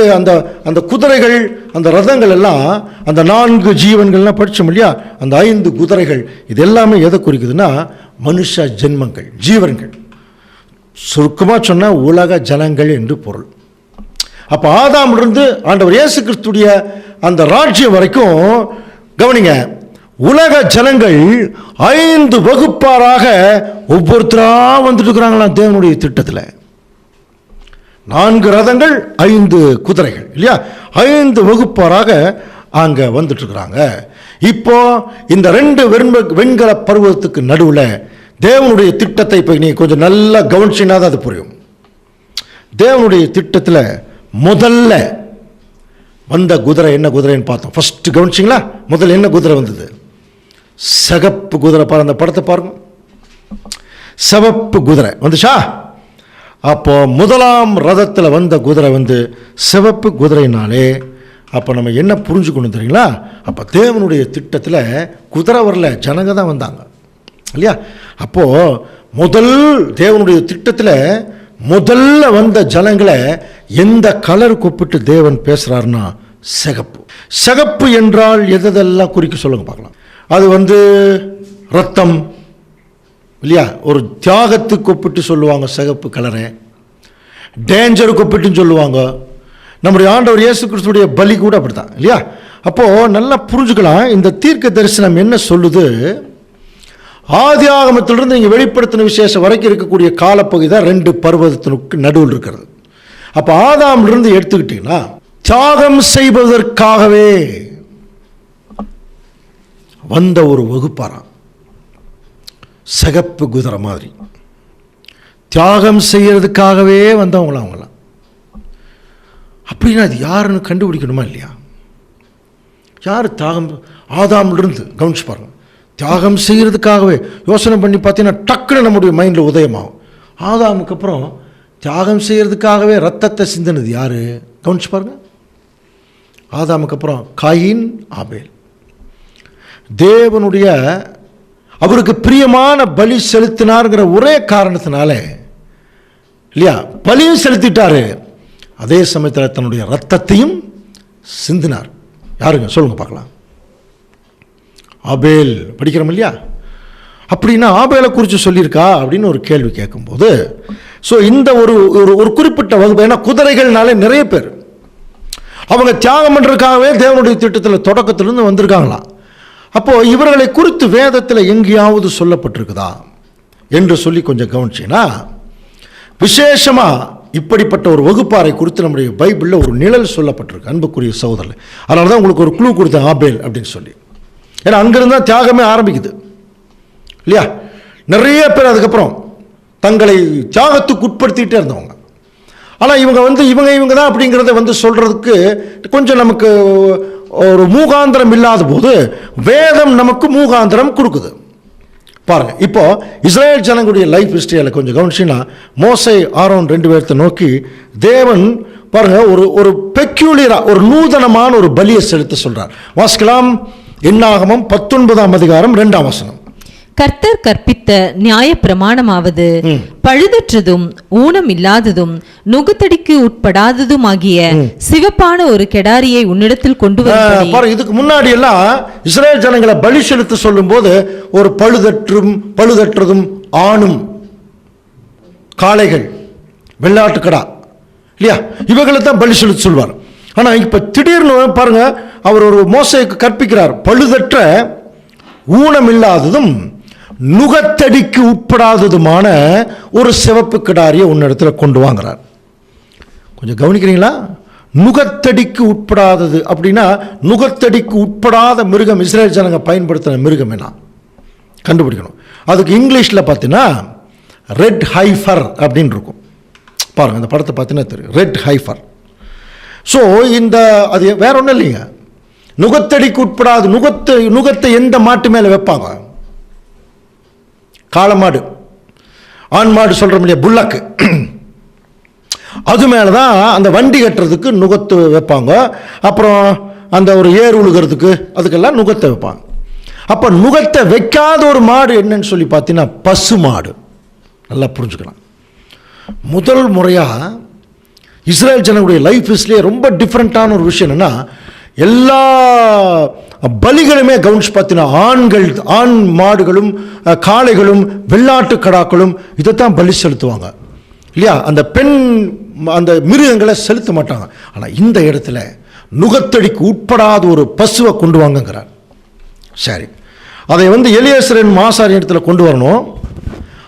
அந்த பலியை மட்டும் எங்க தெரியுங்களா, அதை பாளையத்துக்கு வெளியே கொண்டு போய் கடவன். அங்கே பாளையத்துக்கு வெளியவே ஆசரிப்பு கூடாரத்துக்கு பாருங்க தள்ளி போய் ஆசாரியன் முன்னால் அதை கொல்லணும். அதை கொன்று தன் விரலினால் ரத்தத்தை எடுத்து ஆசரிப்பு கூடாரத்துக்கு ஆப்போசிட்ல அங்கே தெளிக்கணும். பின்பு அந்த கிடாரியை அவன் கண்களுக்கு முன்பாக ஒருவன் சுட்டரிக்கணும். அதன் தோல், அதன் மாம்சம் எல்லாமே சுட்டரிக்கணும். எப்படி சுட்டரிக்கணும்? அதுக்கு எக்ஸ்ட்ரா பொருள் வேற. அதை எரியும் போதே ஈசோப்பு தண்டு, கேதுரு கட்டைகள், அப்புறம் சிவப்பு நூல், இந்த மாதிரி சில பொருள் எல்லாம் போட்டு எரிக்க சொல்றார். அது எதுக்குங்கிறதெல்லாம் ரொம்ப டீட்டெயிலான ஸ்டடி. இதெல்லாம் போட்டு வச்சுட்டு இப்போ என்ன செய்யணும்? சுத்தமாக இருக்கிற ஒருத்தன் அந்த கிடாரியின் சாம்பலை எடுத்துட்டு போய் பாளையத்துக்கு புறம்பே பாருங்க, பாளையத்துக்கு புறம்பே ஓரமாக ஒரு இடத்துல கொட்டி வச்சிடணும். கவனிங்க, கொட்டி வச்சதுக்கப்புறம் எதுக்கு தெரியுங்களா? இஸ்ரேல் ஜனங்கள் தங்களுடைய பாவத்தை தீட்ட கழிக்கிறதுக்கு என்ன செய்வாங்க தெரியுங்களா? அந்த தண்ணியை எடுத்துட்டு போய் அந்த சாம்பலை கலந்து மேலே தெளிச்சுக்குவாங்க. அப்படி தெளிக்கும் போது அவருடைய பாவத்தை தேவன் என்ன செய்கிறாராம்? பரிகரிக்கிறாராம். இந்த மாதிரி ஒரு பெக்யூலரான ஒரு ஐடியா எங்கேயுமே இல்லை பைபிளில், ஒரே ஒரு இடத்தை தவிர. இஸ்ரேல் புத்திரன் சபைக்காக தீட்டு கழிக்கும் ஜலத்துக்கென்று காத்து வைக்கப்பட வேண்டும். அது பாவத்தை பரிகரிக்கும். அவன் 3ஆம் நாளிலும் 7ஆம் நாள் தீட்டு கழிக்கும் ஜலத்தினாலே தன்னை சுத்திகரிக்க கடவன். அப்பொழுது அவன் என்னாவான்? சுத்தமாவான். அன்புக்குரிய சகோதர சகோதரர்களே, இப்போ நம்ம என்ன பண்ணோம்? நம்ம ஏற்கனவே கற்றுக்கொண்ட அந்த வசனங்களெல்லாம் கொஞ்சம் கவனிங்க. ஆசரிப்பு கூடாரம் கவனிங்க, படத்தை பார்த்தா தெரியும். இந்த ஆசரிப்பு கூடாரம் எதற்கு நிழலாக சொல்லப்பட்டது? ஒரு உண்மையான புது சிருஷ்டி உலகத்தை விட்டு வெளியே வந்து தேவனுடைய திட்டத்துக்குள்ளே அவன் படிப்படியா உள்ள போய் கடைசியா மகா பரிசுத்த ஸ்தலத்துக்குள்ள போகணும். அதெல்லாம் பைபிளை படிக்கிறோம். ஆரோனை போல ஒருவன் அழைக்கப்பட்டானுடைய. அப்போ ஆரோனை போல அழைக்கப்பட்டவர்கள் முதல் கேட்ல உள்ள வர்றாங்க. அதான் இயேசு கிறிஸ்துடைய போதகம் படிச்சுக்க முடியா. அடுத்தது அந்த பலிபீடம், அது கிறிஸ்துவுடைய பலியை குறிக்கும். அது தங்களுடைய வாழ்க்கையில் அதை அங்கீகரிக்கிறது அந்த பலிபீடம். 3வது கிறிஸ்து தான் தண்ணி தொட்டி, அவருக்குள்ளேயே தண்ணி வசனம் இருக்கு. அவரை பார்த்தோம்னா நம்முடைய அழுக்கு தெரியுமா, உடனே கழுவிக்கணும். 2வது ஸ்கிரீன் ஞானஸ்தானம் ஞாபகம் இருக்கு இல்லையா? அப்போ 2வது ஸ்கிரீனுக்குள்ள போகும்போது பரிசுத்த ஸ்தலம். அங்கே 3 பொருள் இருக்கு. விளக்கு எரிஞ்சிட்டு இருக்கணும், சமூக தப்பங்கள் இருக்கும், அதைத்தான் ஆசாரியன் சாப்பிடணும். அந்த தூபத்தை எடுத்து தூப கலசத்தில் தூபம் காட்டணும். அப்போ இந்த 3 காரியங்கள் எதை குறிக்குது நம்ம ஞாபகம் இருக்கா? அப்போ திருச்சபையின் பிள்ளைகளாக வந்தவங்க 2வது ஸ்கிரீன் தேவனோடு ஒப்பு கொடுக்கும் போது தேவனிடத்தில் அங்கே போய் தேவனுடைய சத்தியங்களை மட்டும் உட்கொள்ளணும். அதான் அந்த அப்பத்தை சாப்பிடணும். தங்களுடைய வாழ்க்கையவே மற்றவங்களுக்கு வெளிச்சமாக காட்டணும், அதான் குத்து விளக்கு. மூணாவது, தங்களையே சுகந்த வாசனையான பலியா தேவனுக்கு கொடுக்கணும், அதான் அந்த தூபம். இந்த மூணையும் கரெக்டாக பரிசுத்த ஸ்தலத்தில் செய்துட்டு இருக்கும்போது இவர்கள் பிரதான ஆசாரியின் உள்ள போறதுக்கு முன்னாடியே அந்த ஒரு தூபத்தினுடைய அந்த ஒரு புகை உள்ள போற மாதிரி நாம் ஒருவேளை தேவனால் அழைக்கப்பட்டிருந்தா நாம பரலோகத்துக்கு போறதுக்கு முன்னாடியே நம்முடைய தியாகங்கள் எல்லாம் பரலோகத்துக்கு போயிடும், அது நினைவு கூறப்படும். அதான் மூன்றாவது மகா பரிசுத்த ஸ்தலம், தேவன் குடியிருக்கக்கூடிய இடம். அப்போ தேவன் கிட்ட ஒருத்தர் எப்படி போகணுங்கிற ஸ்டெப் பை ஸ்டெப்பான ஒரு வழிதான் ஆசரிப்பு கூடாரத்தினுடைய நிழல். அதில் முதல்ல கவனிச்சினா ஃபர்ஸ்ட் வழியே ஆண்டவர் இயேசு கிறிஸ்துடைய போதகம் அல்லது அவரு. அப்படின்னா நல்லா புரிஞ்சுக்கலாமா? அப்ப ஆசரிப்பு கூடாரம் என்பது பரலோக ராஜ்யத்துக்கு போவதனுடைய வழி. அந்த வழியை முதல் திறந்ததே கிறிஸ்து தான். கிறிஸ்துவுக்கு அப்புறம் தான் அதுக்குள்ளேயே போறக்கான வழி எல்லாத்துக்குமே கிடைச்சது. ஆனா கவனிச்சு பாருங்க, இப்ப நம்ம பார்த்தோம் இல்லையா அந்த சிவப்பு கிடாரி பசு. இந்த பசு நுகத்தடிக்கு உட்படாத ஒரு பசு. அதே சமயத்தில் அது எங்க தெரியுங்களா பலி செலுத்தப்பட்டதுன்னா பாளையத்துக்கு புறம்பே. நல்லா புரிஞ்சுக்கலாம், பாளையத்துக்கு புறம்பே. அப்படின்னா பாளையத்துக்கு புறம்பே பலி செலுத்தின ஒரு வகுப்பார் தான் இந்த சிவப்பு கிடாரி ஒப்பிட்டு சொல்லப்பட்டிருக்கு. இப்போ நீங்க கரெக்டாக சொல்ல முடியுமான்னு பாருங்க. அதாவது ஆதாமிலிருந்து ஆண்டவர் இயேசு கிறிஸ்து வர்ற வரைக்கும் பரலோகத்துடைய வாசல் ஆசரிப்பு கூடாரத்துடைய வழி திறக்கல இல்லையா? அதுக்கப்புறம் தான் திருச்சபைக்கு அந்த வாய்ப்பு உள்ள போறது கிடைக்குது. அப்படின்னா ஆண்டவர் இயேசு கிறிஸ்து வருவதற்கு முன்பாகவே பாளையத்துக்கு புறம்பே தேவனுடைய திட்டத்துக்குள்ளே உள்ள வராம இடுக்கமான வாசலை என்னென்ன தெரியாம, கவனிங்க, ஆண்டவர் இயேசு கிறிஸ்து வருவதற்கு முன்பாகவே இந்த பூமியில என்ன நடந்தது தெரியுங்களா? நிறைய சகப்பு குதிரைகள் வந்தது, தங்களுடைய வாழ்க்கையவே தியாகம் பண்ணிட்டாங்க. புரியுதுங்களா? அவர்கள் ஆசரிப்பு கூடாரத்துக்குள்ளே வர முடியல, ஏன்னா இயேசு கிறிஸ்து வரல. அப்ப இயேசு கிறிஸ்து வருவதற்கு முன்பாகவே வெளியவே தேவனுடைய திட்டத்துக்கு வெளியவே தேவனுடைய அழைப்புக்கு வெளியவே தங்களை தேவனுக்கு பிரியமான பலியாக செலுத்தி, கவனிக்கிறீங்களா, அவங்களுடைய செத்து போயிட்டாங்க, அவங்களுடைய சாம்பல் மட்டும்தான் இப்ப நம்ம கையில் இருக்கு. அவங்க சாம்பல் மட்டும்தான். இன்னைக்கு நம்முடைய பாவங்களை கழுவுறதுக்கு அந்த சாம்பலை தேவன் பயன்படுத்துறாராம். இந்த தண்ணியோட சேர்த்து என்ன பண்ணும், அதை கலக்கி தெளிச்சுங்கிறார் உங்க மேல. இப்ப அந்த யார் அந்த வகுப்பாருன்னு தெரியணும். உங்களுக்கு ஏதாவது தோணுதா? தோணுச்சுன்னா நீங்க மனசுல சொல்லிக்கங்க, யாரா இருக்கும்? இன்னும் வேற மாதிரி சொல்லணும்னா பழைய ஏற்பாட்டு காலம். ஏன்னா புதிய ஏற்பாட்டின் காலத்தில் தான் ஆண்டவர் இயேசு கிறிஸ்துடைய அந்த வழியை திறந்தது. அப்ப இயேசு கிறிஸ்து இந்த பூமியில வருவதற்கு முன்பாக, பரலோக ராஜ்யத்தினுடைய கதவை திறப்பதற்கு முன்பாகவே தங்களை தேவனுக்கு பிரியமான பலிகளாக ரத்தத்தை சிந்தி தங்களை ஜீவன் கொடுத்து செத்து சுண்ணாம்பாயிட்டாங்க. அதான் அவருடைய அர்த்தம். அந்த சாம்பல் மட்டும்தான் இப்ப நம்ம கையில் இருக்கு. யார் அவர்கள்? இவர்களை குறித்து பைபிள் எங்க இருக்கா? இதை ஒருவேளை நேரடியாக உங்க ஊர்ல இந்த சப்ஜெக்ட் கேட்டா கட்டாயமா 4 பேராவது நீங்க சொல்லுவீங்க. யூடியூப்ல கேட்கறதுனால நீங்க தான் சொல்லிக்கணும், தேவனுக்கும் உங்களுக்கும் இருக்கக்கூடிய ஒரு உறவு. சரிங்களா? யாராருக்கும் சொல்லுங்க பார்க்கலாம். அன்புக்குரிய சகோதரர்களே, தோணுதா? இயேசு கிறிஸ்துவுக்கு முன்பாகவே நிறைய இந்த பழைய ஏற்பாட்டில் நிறைய பேர் தேவனுக்கு கீழ்ப்படிஞ்சவங்க. யாருங்க? முற்பிதாக்கள். படிக்கிறோமா இல்லையா? முற்பிதாக்கள். ஸோ இவர்களை குறித்து ஒரு அதிகாரமே பைபிள் இருக்கு, நம்ம படிச்சிருக்கிறோமா? எங்க இருக்கு? எபிரேயர் 11ஆம் அதிகாரத்தில் இருக்கு பாருங்க. விசுவாசமானது நம்பப்படுகிறவர்களின் உறுதியும் காணப்படாதவர்கள் நிச்சயம், அப்படி சொல்லி ஆபேல் இருந்து ஆரம்பிப்பார். நீங்க படிச்சு பாருங்க வீட்டில். ஆபேல் காயேனும் மேன்மையான பலியை செலுத்தினார், அது தேவனுக்கு பிரியமா இருந்தது, அவர் நீதிமான் என்று சாட்சி பெற்றான், அவன் மரித்தும் இன்னும் பேசுகிறான் ஆரம்பிப்பார். ஸோ ஆபேலுக்கு அப்புறம் பார்த்தீங்கன்னா ஏனோக்கு அப்புறம் நோவாக்கு அப்புறம் ஆபிரகாமுக்கு அப்புறம் ஈசாக்கு, யாக்கோபு, மோசே, யோசேப்பு, அப்படி எல்லாம் ஒரு பெரிய லிஸ்ட் கொடுக்குறாங்க.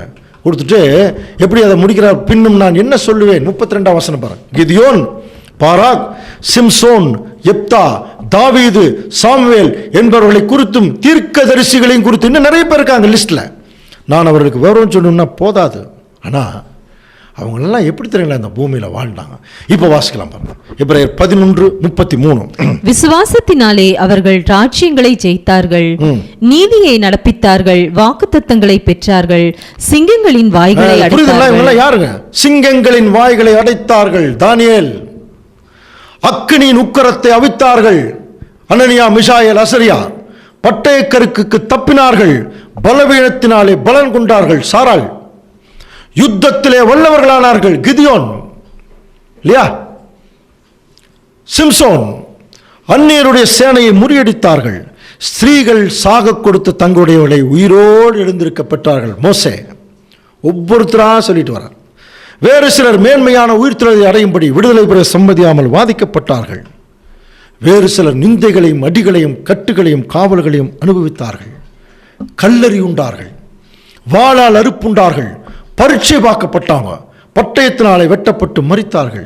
யோசனை பண்ணி பாருங்க. செம்மறியாட்டு தோள்களையும் வெள்ளாட்டு தோலையும் போட்டிட்டு குறைவையும் உபத்திரவத்தையும் அனுபவித்தார்கள். உலகம் அவர்களுக்கு பாத்திரமாக இருக்கவில்லை. எல்லா அனாதைகளைப் போல அலைஞ்சாங்க. மலைகளிலேயும் குகைகளிலேயும் வெடிப்புகளிலேயும் எல்லாம் சொல்லிட்டு இவர்கள் எல்லாரும் விசுவாசத்தினாலே நற்சாட்சி பெற்றும் வாக்குத்தத்தம் பண்ணப்பட்டதை அடையாமல் போனார்கள். அவர்கள் நம்மை அல்லாமல் பூரணராகாதபடிக்கு விசேஷித்த நன்மை அப்படின்னு என்ன சொல்றார்? நம்மை. இப்ப நம்மை அப்படின்னு யார் சொல்றாரு தெரியுங்களா? அந்த திருச்சபையினுடைய அழைப்புக்குள்ள வந்திருக்கிறோம் இல்லையா, நம்மளை பார்த்து சொல்றார். நீங்க இல்லாம உங்களுடைய காரியம் நடக்காம அவங்க உள்ளே வர முடியாதுன்றார். என்ன ஒரு யோசனை பாருங்க. இவங்க அனுபவிச்ச ஏதாவது ஒரு கஷ்டத்தை நம்ம அனுபவிச்சிருக்கிறோமா? யோசனை பண்ணி பார்க்கலாம். ஆனால் நீங்கள் ராஜாக்களா போய் உட்கார போறீங்கிறார் நம்மளே. ஆனால் பாருங்க, ஆச்சரிப்பு கூடாதுக்கு உள்ளே வராமல் தங்களுடைய வாழ்க்கையவே என்ன பண்ணிட்டாங்க? தியாகம் பண்ணிட்டாங்க. எங்கிருந்து எது வரைக்கும் சொல்லலாம் தெரியுமா? அன்புக்குரிய சகோதர சகோதரி, உங்களுக்கு ஆங்கிலத்தில் சொல்லுவாங்க ஹீரோஸ் ஆஃப் ஃபெய்த், முற்பிதாக்கள். ஆபேல் முதல் ஆண்டவர் இயேசு கிறிஸ்து இந்த பூமியில் வந்தார் பாருங்க, அதுக்கு ஜஸ்ட் முன்னாடி வரைக்கும் யோவான் ஸ்நானகன் வரைக்கும் வாழ்ந்தவங்க அத்தனை முற்பிதாக்களை பற்றி தான் இந்த ஒரு தீர்க்க தரிசனம் சொல்லுது. சிகப்பு குதிரைகள். புரியுதுங்களா? ஆதாமிலிருந்து ஆண்டவர் இயேசு கிறிஸ்து வர வரைக்கும் தங்களை தியாகத்திற்காகவே தங்களுடைய வாழ்க்கையை ஒப்பு கொடுத்த தேவனுடைய பிள்ளைகள், முற்பிதாக்கள். யோசனை பண்ணி பார்த்தீங்கன்னா அவங்க நம்ம எவ்வளோ கஷ்டப்பட்டுருக்காங்க. ஆனால் அந்த கஷ்டம் நமக்கு கொஞ்சம் கூட படவே இல்லை. ஆனால் நமக்கு பரலோகமா இது எந்த வகையில் கரெக்டுங்கிறத பல சந்தர்ப்பங்களை நம்ம சீர்தூக்கி பார்த்துட்டே இருக்கணும். அப்போதான் எவ்வளோ மோசமாக இருக்கிற நம்மளை தேவன் தூக்கி எவ்வளோ அன்பில் நிறுத்தியிருக்காருன்னு தெரியும். இது தெரியாமையே என்ன பண்ணிடுறோம்? அப்படியே போயிடுறோம். அப்படி இருக்கக்கூடாது. அதை கண்டுபிடிக்கிறதுக்காக இந்த வசனங்கள் எல்லாம் கவனிச்சு பாருங்க. அப்போ இவ்வளோ கஷ்டப்பட்டிருக்காங்க அந்த முற்பிதாக்கள். பாளையத்துக்கு புறம்பேவே கஷ்டப்பட்டாங்க. அங்கேயே செத்துட்டாங்க. அங்கேயே என்ன ஆயிட்டாங்க? எரிக்கப்பட்டுருச்சு. இன்னைக்கு அவங்களுடைய சாம்பல்னா புரியுது, அவங்களுடைய வாழ்க்கை அதான் சாம்பல் மாதிரி. அவங்க தேவனுக்காக செய்த தியாகங்கள், சுகந்த வாசனை அது கையில் இருக்கு. இப்போ இதை இவங்க காட்டின விசுவாசம், தேவன்கிட்ட இவங்க காட்டின ஒரு வைராக்கியம், இதெல்லாம் தாங்க சாம்பல். இப்போ தேவ வசனங்களோட சேர்த்து நம்ம பார்க்கும்போது இவைகள் எல்லாம் ஏதாவது ஒரு வகையில் நம்முடைய பாவத்தை கழிக்கும். உணர்வுள்ளவர்களாக இருந்தா ஆபிரகாமை போல விசுவாசி சொல்லுது பைபிள். ஈசாக்கை போல கீழ்ப்படி, யாக்கோபை போல வைராக்கியமாறு, தானியேலை போல தேவனுக்காக நீ சாகருக்கு துணிஞ்சிரு. எத்தனை முற்பிதாக்கள் நல்ல கேரக்டர் காட்டியிருக்காங்க. ஆனால் பாருங்க, அந்த ஒரு ஆச்சரிப்பு கோலத்துக்கு வெளியவே செத்துட்டாங்க, அனாதைகளை போல. இவங்க தாங்க அந்த முதல்ல வந்தவங்க, முதல் சிகப்பு குதிரை. அப்போ இது எந்த காலத்திலிருந்து எந்த காலம் வரைக்கும் அப்படின்னு பார்த்தீங்கன்னா, ஆபேலிருந்து ஆண்டவர் இயேசு கிறிஸ்துடைய காலம் வரைக்கும் 4000 வருஷங்கள் இந்த முற்பிதாக்கள் தான் சிகப்பு குதிரைகளாக இந்த இடத்துல சொல்லப்படுது. தியாகங்கள் செய்வதற்காகவே வந்தவர். வந்துட்டாங்களா? ஓகே. இப்போ அடுத்தது பாருங்க, 2வது குதிரை என்ன குதிரை? கருப்பு குதிரை. அப்போ இந்த கருப்பு குதிரை யாரை குறிக்குது? கொஞ்சம் மைன்யூட்டாக கவனிக்கணும். இப்போது இந்த காலப்பகுதியை கவனிச்சா தான் நம்ம புரியும். அப்போது முதல் வந்த சிகப்பு குதிரை ஆதாமிலிருந்து ஆண்டவர் இயேசு கிறிஸ்து வரைக்கும் அந்த டைம் முடிஞ்சுது. அப்புறம் அடுத்தது கருப்பு குதிரை வருதுனாலே, ரெண்டாவது கருப்பு குதிரை வருதுனாலே, அப்போ அது ஒரு வகுப்பார், ஒரு குறிப்பிட்ட வகுப்பார். இவங்க யாரை குறிக்கும் அப்படின்னா, கரெக்டாக எப்படி சொல்லலாம்? இயேசு கிறிஸ்துவுக்கு பிறகு வந்தவர்கள் இல்லையா? அப்போ இயேசு கிறிஸ்துவுக்கு பிறகு வந்த ஒரு வகுப்பார் தான், வெரி இமீடியட் வகுப்பார், அவங்க தான் கருப்பு குதிரை. அப்படின்னா இது யாருங்க? இப்போ நமக்கே தெரியும் இயேசு கிறிஸ்துவுக்கு பின்னாடி யார் வந்தாங்க. இயேசு கிறிஸ்துவுக்கு பின்னாடினாலே ஒருவன் என்னை பின்பற்ற விரும்பினால் தன்னைத்தான் வெறுத்து சொல்றோம் இல்லையா? அப்போ இயேசு கிறிஸ்துவுக்கு பின்னாடி வர்றவன்னா அவருடைய திருச்சபை. அப்படின்னா அந்த திருச்சபை தான் என்ன குதிரை? கருப்பு குதிரை. இப்போ நீங்கள் ஒரு கேள்வி கேட்கலாம், திருச்சபை கருப்பு குதிரை கூப்பிட்டா சொல்லுவாங்க? அப்படித்தான் சொல்லியிருக்கு பைபிளில். ஏன் திருச்சபையை கருப்பு குதிரை கூப்பிட்டு சொல்லியிருக்கு தெரியுங்களா? அதுக்கு ஆதாரம் தேவனே கொடுக்குறாரு. நம்ம உன்னத பாட்டு படிச்சிருக்கோம் இல்லையா? உன்னத பாட்டுன்னா என்ன? உன்னத பாட்டு, கேண்டகிள்ஸ் ஆஃப் கேண்டகிள்ஸ் இல்லையா? அது என்ன? மணவாளன் தன்னுடைய மனைவியாகிய மணவாட்டியை புகழ்ந்து பாடுற பாட்டு, மணவாட்டி தன்னுடைய கணவனை புகழ்ந்து பாடுற பாட்டு. கணவன் கிறிஸ்து, மனைவி சபை. அதுதான் உன்னத பாட்டு. அதில் கணவன் தன்னுடைய மனைவியை பார்த்து பாடுறார் பாருங்க. வாசிக்கலாம். உன்னத பாட்டு 1ஆம் அதிகாரம் 9ஆம் வசனம். என் பிரியமே, பார்வோனுடைய ரதங்களில் போன்றிருக்கிற பரிகள் பவுஞ்சுக்கு உன்னை ஒப்பிடுகிறேன். பாருங்க, என் பிரியமே, நல்லா புரிஞ்சுக்கலாமா? அப்போ உன்னத பாட்டிலே என் பிரியமே, என் ரூபவதினால அது திருச்சபை தான். அப்போ அவருடைய திருச்சபையை பார்த்து சொல்றார், என் பிரியமே, பார்வோனுடைய ரதங்களில் பூண்டிருக்கிற பரிகள் பவுஞ்சுக்கு நான் உன்னை ஒப்பிடுகிறேன். ஏதாவது புரியுதுங்களா? பார்வோனுடைய ரதங்களில் பூண்டிருக்கிற பரிகள்.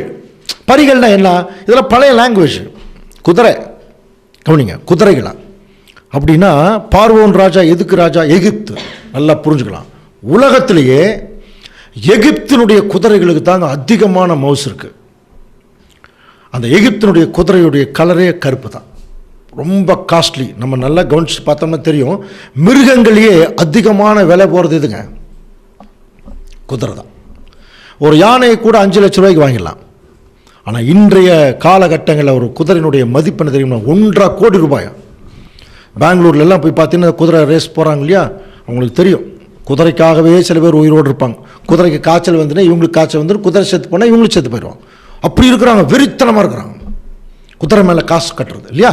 ஆனால் கவனிச்சு பார்த்தீங்கன்னா இது எதை குறிக்குது? பார்வோனுடைய ரதங்களில் பூண்டிருக்கிற பரிகள். இந்த படத்தை பார்த்தீங்கன்னா பார்வோனுடைய ரதங்களில் 12 குதிரைகள் 3 லேயரில் பூட்டப்பட்டிருக்கும். எல்லாமே அதோடைய அத்தனை கடிவாளங்களும் ஒருத்தன் கையில் இருக்கும். ஒரு அடி அடிச்சான்னா ஒன்றுக்கொன்று பிசகாமல் சரியான ஒரு இதில் போயிட்டுருக்கும், ஒரு கோணத்தில்.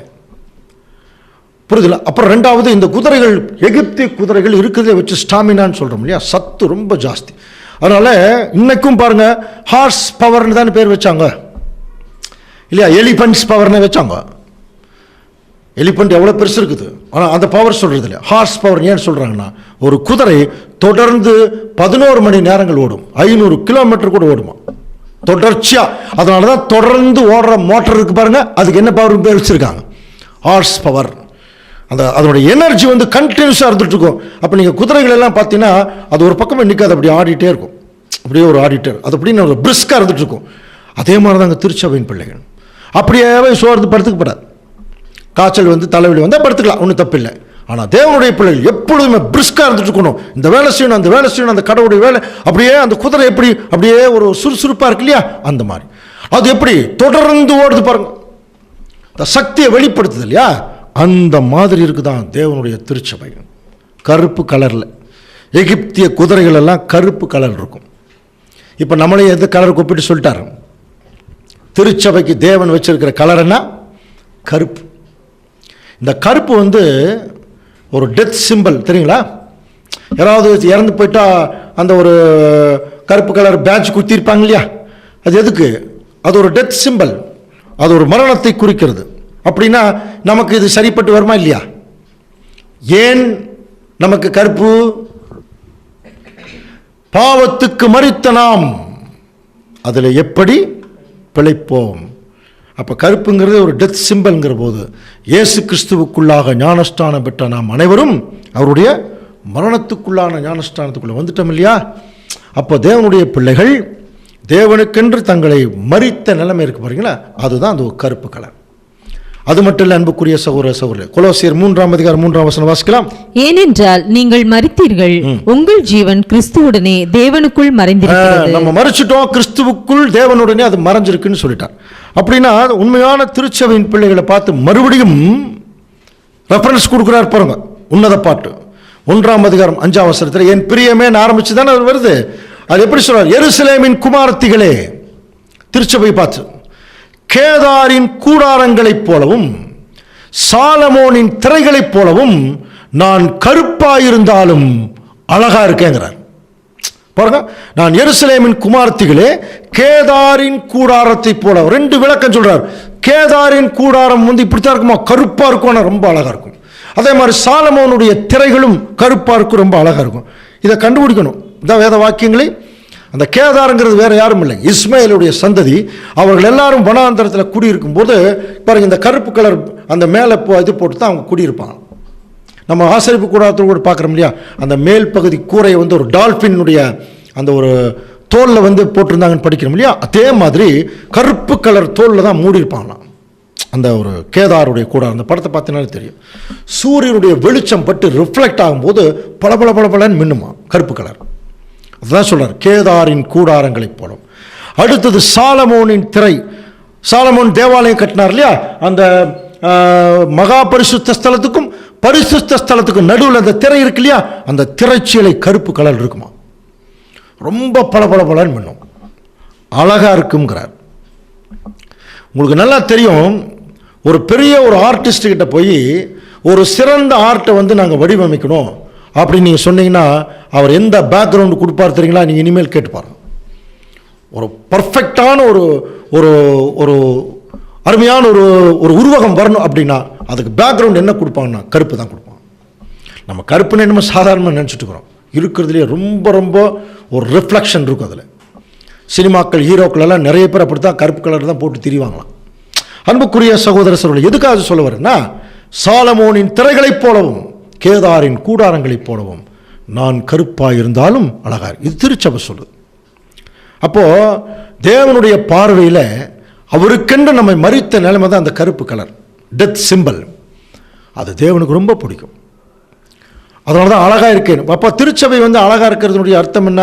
நம்ம ரெபேக்கால் சப்ஜெக்ட்லேயே படிச்சிருக்கோம் இல்லையா, குமாரத்தியை கேள், உன் செவியை சாய்த்து சிந்தித்துக்கொள், உன் ஜனத்தையும் தகப்பன் வீட்டையும் மறந்துவிடு, அப்பொழுது ராஜா உன் அழகில் பிரியப்படுவார். சரி, ஏன் திருச்சபைக்கு இந்த கருப்பு கலர் வந்தது? இப்போ நம்ம ஊர்லேயே நம்ம உலகத்திலேயே கருப்பு எங்கே இருக்கிறாங்க? கருப்பு கலர் நீக்ரோஸ்ன்னு சொல்கிறோம் இல்லையா, சவுத் ஆப்பிரிக்காவில் இருக்காங்க. ஏன் அவங்க மட்டும் கருப்பாக இருக்காங்க அப்படின்னா, அவர்கள் இருக்கக்கூடிய பகுதி பூமத்திய ரேகை, ஈக்வேட்டருடைய நேர் பகுதி, பூமத்திய ரேகை கீழ் இருக்கிறான். சூரியனுடைய டைரக்ட் ரேஸ் அவங்க மேலே படுது. அதனால தான் கருப்பாக இருக்காங்க. அதே தாங்க நமக்கும். என்ன சொல்கிறார் பாருங்க, நான் கருப்பாக இருக்கிறேன் என்று பார்க்காதீங்க, என்ன பட்டு தான் வெயில் என் மேல் பட்டது. வெயில்னா தெரியும் இல்லையா, சூரிய வெளிச்சமும் படுது வெப்பமும் படுது. வெளிச்சம் வெளிச்சத்தை காட்டுது, வெப்பம் கொஞ்சம் கருப்பு கலர் காட்டும், அவ்வளோதான். அது மட்டும் இல்லை, விசேஷமாக பாருங்க அடுத்த வசனம், என் தாயின் பிள்ளைகள் என் மேல் என்னவா இருக்காங்க? கோபமாக இருக்காங்க. என்னை திராட்சை தோட்டங்களுக்கு காவலாளியாக வைத்தார்கள். இது தனியாக ஒரு சப்ஜெக்டே இது பார்க்கலாம். ஏன் தெரியுமா, நம்ம ஏற்கனவே நமக்கு நிறைய தாய் மாதிரி நிறைய பேர் தவறாக வழிநடத்தினவங்க இருக்கிறாங்களாம். நம்ம அதையெல்லாம் விட்டு வெளியே வரும்போது நம்ம என்ன ஆகிறோம்? சூரியன் கிட்ட வரோம், கேசு கிறிஸ்துவுடைய ஒரு சத்தியத்துக்குள்ளே வரும்போது நம்ம கொஞ்சம் கருப்பாக தான் ஆகுங்கிறார். ஆனால் தேவனுடைய பார்வையில் அந்த கருப்பு என்பது அழகான விஷயம். அநேக உபத்திரவங்கள், அநேக பாடுகள். இதைத்தான் அப்போஸ்தலர் நிருபத்திலெல்லாம் படிக்கும்போது சீஷர்கள் ஒரு இடத்துல ரொம்ப கஷ்டப்படுறாங்க. பவுல் என்ன சொல்லி ஆறுதல் படுத்துறாரு பாருங்க. அப்போஸ்தலர் 14:22 வாசிக்கலாம். சீஷருடைய மனதை திடப்படுத்தி விசுவாசத்திலே நிலைத்திருக்கும்படி அவர்களுக்கு புத்தி சொல்லி நாம் அநேக உபத்திரவங்களின் வழியாய் தேவனுடைய ராஜ்யத்தில் பிரவேசிக்க. அநேக உபத்திரவங்களின் வழியா தான் தேவனுடைய ராஜ்யத்துக்குள்ள நம்ம போக முடியும். அது தெளிவு. அப்போ உபத்திரம் வந்துச்சே நம்ம புலம்ப வேண்டிய அவசியம் இல்லை. அது மட்டும் இல்லை, 1 பேதுரு 1ஆம் அதிகாரத்திலையும் படிச்சிருக்கிறோம். அதாவது நீங்க இதுல சந்தோஷப்படுறீங்க, ஆனா துன்பப்பட வேண்டியது அவசியம். 2 தீமோத்தேயு 3ஆம் அதிகாரம் 12ஆம் வசனத்தில் பாருங்க, அன்றியும் கிறிஸ்து இயேசுவுக்குள் தேவ பக்தியாய் நடக்க மனதாயிருக்கிற யாவரும் துன்பப்படுவார். இதே 2 தீமோத்தேயு 2ஆம் அதிகாரம் 12ஆம் வசனம் படிச்சு பார்க்கும்போது என்ன இருக்கு? அவரோடைய பாடுகளை சகித்தால் அவருடைய ஆளுகையும் செய்யலாம். இவங்க தாங்க இந்த கருப்பு குதிரை. ஸோ அன்புக்குரிய சகோதர சகோதரர்களே, இந்த கருப்பு குதிரை திருச்சபை மணவாட்டி. ஏன்னா கிறிஸ்துவுக்கு அப்புறம் இவங்க தான் வராங்க. சரி, இப்போ மணவாட்டியுடைய கோர்ஸ் முடியுது. கருப்பு குதிரையினுடைய காலங்கள் முடியும் போது அடுத்தது பின்னாடி என்ன குதிரை வந்துச்சு பாருங்க. என்ன குதிரை வந்துச்சா? 3ஆம் ரதத்தில் வந்த குதிரை என்ன குதிரை? வெள்ளை குதிரை. இப்போ நீங்கள் தேவனுடைய திட்டம் நல்லா தெரிஞ்சிருந்தா இந்த வெள்ளை குதிரை யாருன்னு சொல்லிடலாம். ஏன்னா கருப்புக்கு பின்னாடியே என்ன ஆயிட்டு இருக்கு? அது வந்துட்டு இருக்கு இல்லையா? வெள்ளை குதிரை. அது எதை குறிக்குது? அது தெரியணும். அதுக்கு ஒரு உதாரணம், ஒரு வசனம் இருக்கு. ஏசாயாவில் நம்ம படிக்கலாம். வழக்காடுவோம் பாருங்கள் என்று கர்த்தர் சொல்லுகிறார், உங்கள் பாவங்கள் சிவேர் என்றிருந்தாலும் உறைந்த மலையைப் போல வெண்மையாகும். இருக்கு இல்லையா? அப்போ இயேசு கிறிஸ்துவுக்கு பிறகு வந்தவங்க மணவாட்டி. அவங்க தங்களை கரைத்தரை இல்லாமல் தேவனிடத்தில் போயிடுறாங்க, கிறிஸ்துவத்தில்.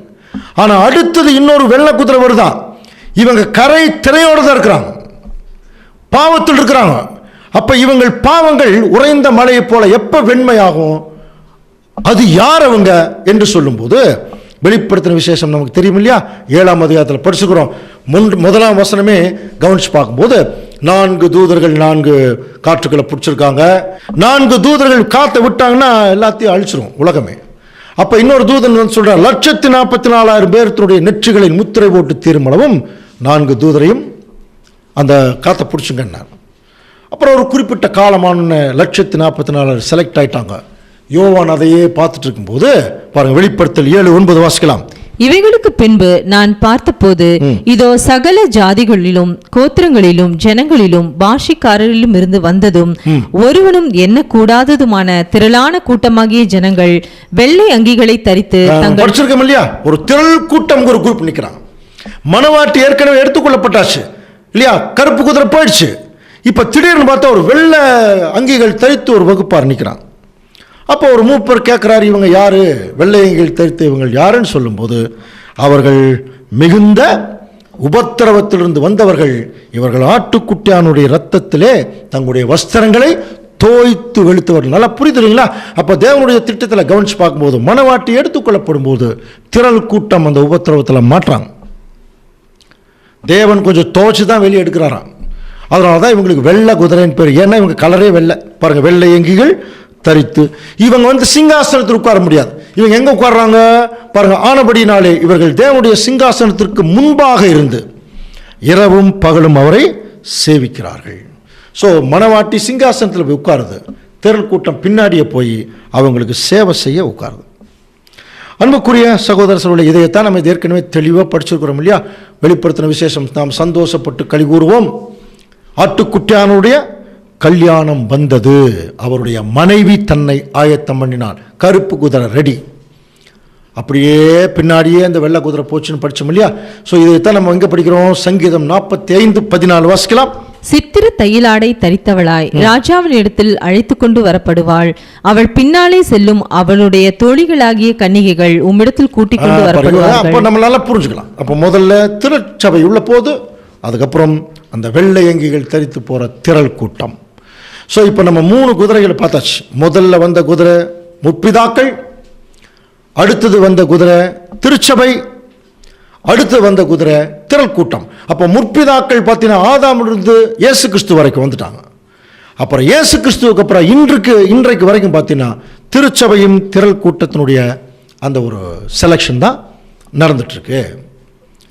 அப்போ கடைசியாக நம்ம பார்க்கும்போது அந்த வெண்கல பருவத்தில் 4வது குதிரை, 4வது ரதத்தில் கவனிச்சு பார்த்தீங்கன்னா 2 வகையான குதிரை இருக்கு இல்லையா? ஒன்று புள்ளி புள்ளியான குதிரை, இன்னொன்று சிவப்பு குதிரை. அப்போது அந்த புள்ளி புள்ளியான குதிரைகள் கொஞ்சம் கவனிச்சிங்கன்னா பாருங்கள், அந்த படத்திலே பாருங்கள், புள்ளி புள்ளியான குதிரைகள், சிவப்பு குதிரைகள். ஸோ இதில் அந்த புள்ளி புள்ளியான குதிரைகள் எங்கே போச்சு என்று சொல்லி கொஞ்சம் கவனிச்சு அந்த ரவுண்ட் பண்ணியிருக்கு பாருங்கள், அதை கவனிங்க. புள்ளி புள்ளியான குதிரைகள் எங்கே போச்சு, அது யாருன்னு தெரியணும். அப்போது தொடக்கத்திலிருந்தே தேவனுடைய திட்டத்தில் அந்த குதிரைகள் எல்லாமே ஜனங்களை குறிக்கும், உலக ஜனங்கள் தான். அப்போ அந்த உலக ஜனங்களில் முதல்ல வந்தவங்க சிவப்பு குதிரை முற்பிதாக்கள், கருப்பு குதிரை திருச்சபை, திரள் கூட்டம், அடுத்தது வெள்ளை குதிரை. அப்போ நாலாவது இருக்கிறது பார்த்தீங்கன்னா நாலாவது உலக ஜனங்கள் தான் இல்லையா? தேவனுடைய திட்டத்தில் 3 வகுப்பார் மேலே அவங்க கோர்ஸ் முடிச்சிட்டாங்க. இப்போ நாலாவது அந்த 4 ரதம், 4வது ரதத்தில் இருக்கிற 2 வகுப்பார், 2 குதிரைகளும் 2 வகுப்பாரை குறிக்கும். நல்லா புரிஞ்சுக்கலாம். உலக ஜனங்கள்லயே 2 வகுப்பார் இருக்கிறாங்க. அதுல புள்ளி புள்ளியான குதிரைகள், டிஃபரண்ட் டைப்ஸ் ஆஃப் பீப்புள், வெவ்வேறு வகையான ஜனங்கள் அது குறிக்குதான் புள்ளி புள்ளியான குதிரைகள். ஸோ இவங்க எங்க போறாங்கன்னா தென் திசையை நோக்கி போறாங்க. தென் திசைங்கிறது பூமி, பூமிக்குரிய ஆசீர்வாதத்தை வாங்க போற ஒரு வகுப்பார் என்று பொருள். நல்லா புரிஞ்சுக்கலாம். இதைத்தான் யோவான் 5ஆம் அதிகாரம் 28ஆம் வசனம் படிக்கிறோம். வாசிக்கலாம். இதை குறித்து நீங்கள் ஆச்சரியப்பட வேண்டாம், ஏனென்றால் பிரேத குழியிலுள்ள அனைவரும் அவருடைய சத்தத்தை கேட்கும் இந்த வகுப்பார் எல்லாரும் உயிர்த்தெழுந்து வந்து ஆசீர்வாதத்தை வாங்க போற வகுப்பார் தான் புள்ளி புள்ளியான குதிரைகள். ஆனா இந்த சிகப்பு குதிரை, இன்னொரு ரதத்தில் இன்னொன்று இல்லையா, சிவப்பு குதிரை இந்த ரவுண்ட் பண்ணியிருப்பாங்க, அது எதை குறிக்கும்? ஸோ அந்த கலர்லேயே கொஞ்சம் கவனிச்சிங்கன்னா கிரிசில் இருக்கும். அதனுடைய ஒரிஜினல் வார்த்தை பேரோடு. பேரோடுனாலே ஒரு ரஃப் கலர்னு சொல்லுவாங்க, ரொம்ப கடினமான ஒரு கலர் அப்படின்னா புரிஞ்சுக்கலாம். அப்போ இந்த வகுப்பார் யாராக இருக்கும் அப்படின்னா கடினமான ஒரு வகுப்பார். உலக ஜனங்கள்லேயே ஒரு வகுப்பார் உயிர் தெளிந்து தேவனுடைய ஆசீர்வாதத்தை வாங்குவாங்க, இன்னொரு வகுப்பார் திருந்தவே மாட்டாங்கிறார். கடினமான ஒரு வகுப்பார். இன்னும் சொல்ல போனால் மனம் திரும்பாத ஒரு ஜாதி. இது நம்ம எங்கே படிக்கலாம் தெரியுங்களா? ஆண்டவர் இயேசு கிறிஸ்துடைய ராஜ்யம், கண்ணுக்கு தெரிய ராஜ்யம் வரும்போது உலக ஜனங்கள் எல்லாம் வந்து முன்னால் நிற்கும் போது மெய்ப்பனானவன் எப்படி பிரிப்பாரா? செம்மறியாடு வெள்ளாடு பிரிப்பார் இல்லையா? அப்ப செம்மறியாடு கீழ்ப்படியும், வெள்ளாடு மேட்டுமையா போயிடும். அந்த வெள்ளாடு வகுப்பாரை தான் இந்த சிகப்பு கலர் குறிக்குது. புரியுதுங்களா? அந்த செம்மறியாடு வகுப்பார் தான் புள்ளி புள்ளியான குதிரைகள். அதனால தான் ஆண்டவர் இயேசு கிறிஸ்துடைய ஒரு நியாய தீர்ப்பு இந்த பூமியில் நடக்கும்போது படிக்கிறோம் இல்லையா, என் நியாய தீர்ப்புகள் இந்த பூமியில் நடக்கும்போது பூச்சக்கரத்து குடிகள் எல்லாம் என்ன பண்ணுவாங்க? நீதியை கற்றுக்கொள்வார்கள். அப்போ ராஜ்யமே உலக ஜனங்களை நீதியை கத்துக்கிறது தான். ஆனால் அதே சமயத்தில் ஏசாயா 26:10 வாசிக்கும் போது துன்மார்க்கனுக்கு தயவு செஞ்சாலும் அவன் என்ன செய்ய மாட்டான்? நீதியை கற்றுக்கொள்ள மாட்டான். அடுத்த வசனம் வாசிக்கலாம். நீதியுள்ள தேசத்திலும் அவன் அநியாயம் செய்து கர்த்தருடைய மகத்துவத்தை கவனியாதே போகிறான். நீதியுள்ள தேசத்திலேயே அவன் அநியாயம் பண்ணுவானா? அப்ப நீதியுள்ள தேசம் எது? நம்ம 2 பேதுரு 3ஆம் அதிகாரம் 13ஆம் வசனம் படிக்கிறோம் இல்லையா? அவருடைய வாக்கு தத்தத்தின்படி நீதி வாசமாயிருக்கும் புதிய வானம் புதிய பூமி. அப்ப கண்ணுக்கு தெரிகிற ராஜ்யம் தான் நீதி வாசமாயிருக்கும். இப்ப நீதி மோசமாயிருக்கும், அது நமக்கு புரியும். அப்போ நீதி வாசமாயிருக்கூடிய ராஜ்யத்தில் கூட இந்த ரஃப் கலர் மைண்டட் பீப்புள், சிகப்பு கலர் இல்லையா, பேரோட் கலர், இவங்க என்ன செய்வாங்கன்னா திருந்தவே மாட்டாங்களாம். சரியா? அப்படி ஒரு வகுப்பார். ஆனால் அதே சமயத்தில் புள்ளி புள்ளியான குதிரைகள் யாருன்னா உலகத்தில் இருக்கிற மற்ற ஜனங்கள், அவங்க உயிரோடு வந்துடும். அப்படின்னா அன்புக்குரிய சூழல் இந்த 5 வகுப்பார் தான் இப்போ வந்துட்டாங்க. சரியா? இப்போ இவர்கள் எந்த திசைக்கு போகிறாங்களோ அது அவர்கள் அனுபவிக்கக்கூடிய ஆசீர்வாதத்தை அது குறிக்கும். அப்படின்னு அந்த திசைகள் எல்லாம் கொஞ்சம் கவனிச்சிங்கன்னா பாருங்க, கருப்பு குதிரை எந்த திசையில் போச்சு? வடக்கு. வெள்ளை குதிரை அது பின்னாடியே போயிடுச்சு. அப்போ 2மே வடக்கில் போயிடுச்சு. அப்புறம் கடைசியில் 4ஆம் ரதத்தில் பூட்டப்பட்டிருக்கிற அந்த சிகப்பு குதிரை புள்ளி புள்ளியான குதிரை, அந்த குதிரையில் சிகப்பு குதிரை சுற்றி திரும்படி போச்சான், மற்ற குதிரைகள் தென் தேசத்துக்கு போச்சு. ஆனால் அந்த முதல்ல வந்தது பாருங்க சிகப்பு குதிரை, அது எங்கே போச்சுன்னே தெரியவில்லை. அதை நம்ம கண்டுபிடிக்கணும். அதுக்கு முன்னால் இந்த தரிசனத்தினுடைய ஒரு ரிசல்ட்டை கண்டுபிடிச்சிட்டு அதை கடைசியில் பார்க்கலாம். பாருங்க 6ஆம் அதிகாரம், சகரியா 6ஆம் அதிகாரம் 6ஆம் வசனம். ஒன்றில் பூட்டப்பட்டிருந்த கருப்பு குதிரைகள் எங்கே போச்சா? வடதேசத்துக்கு புறப்பட்டு போயின. அப்போ கருப்பு குதிரைகள் நமக்கு தெரியும் திருச்சபை, திருச்சபை எதை நோக்கி போயிட்டு இருக்குன்னா வட தேசத்தை நோக்கி போகுது. அப்போ வட திசை என்பது பாருங்க, வட தேசம்னே சொல்லப்பட்டிருக்கு இல்லையா? அது எங்க இருக்கு? சங்கீதத்தில் ஒரு வசனம் வாசிக்கிறோம் இல்லையா? 48ஆம் சங்கீதம் 2ஆம் வசனம் வாசிக்கலாம்.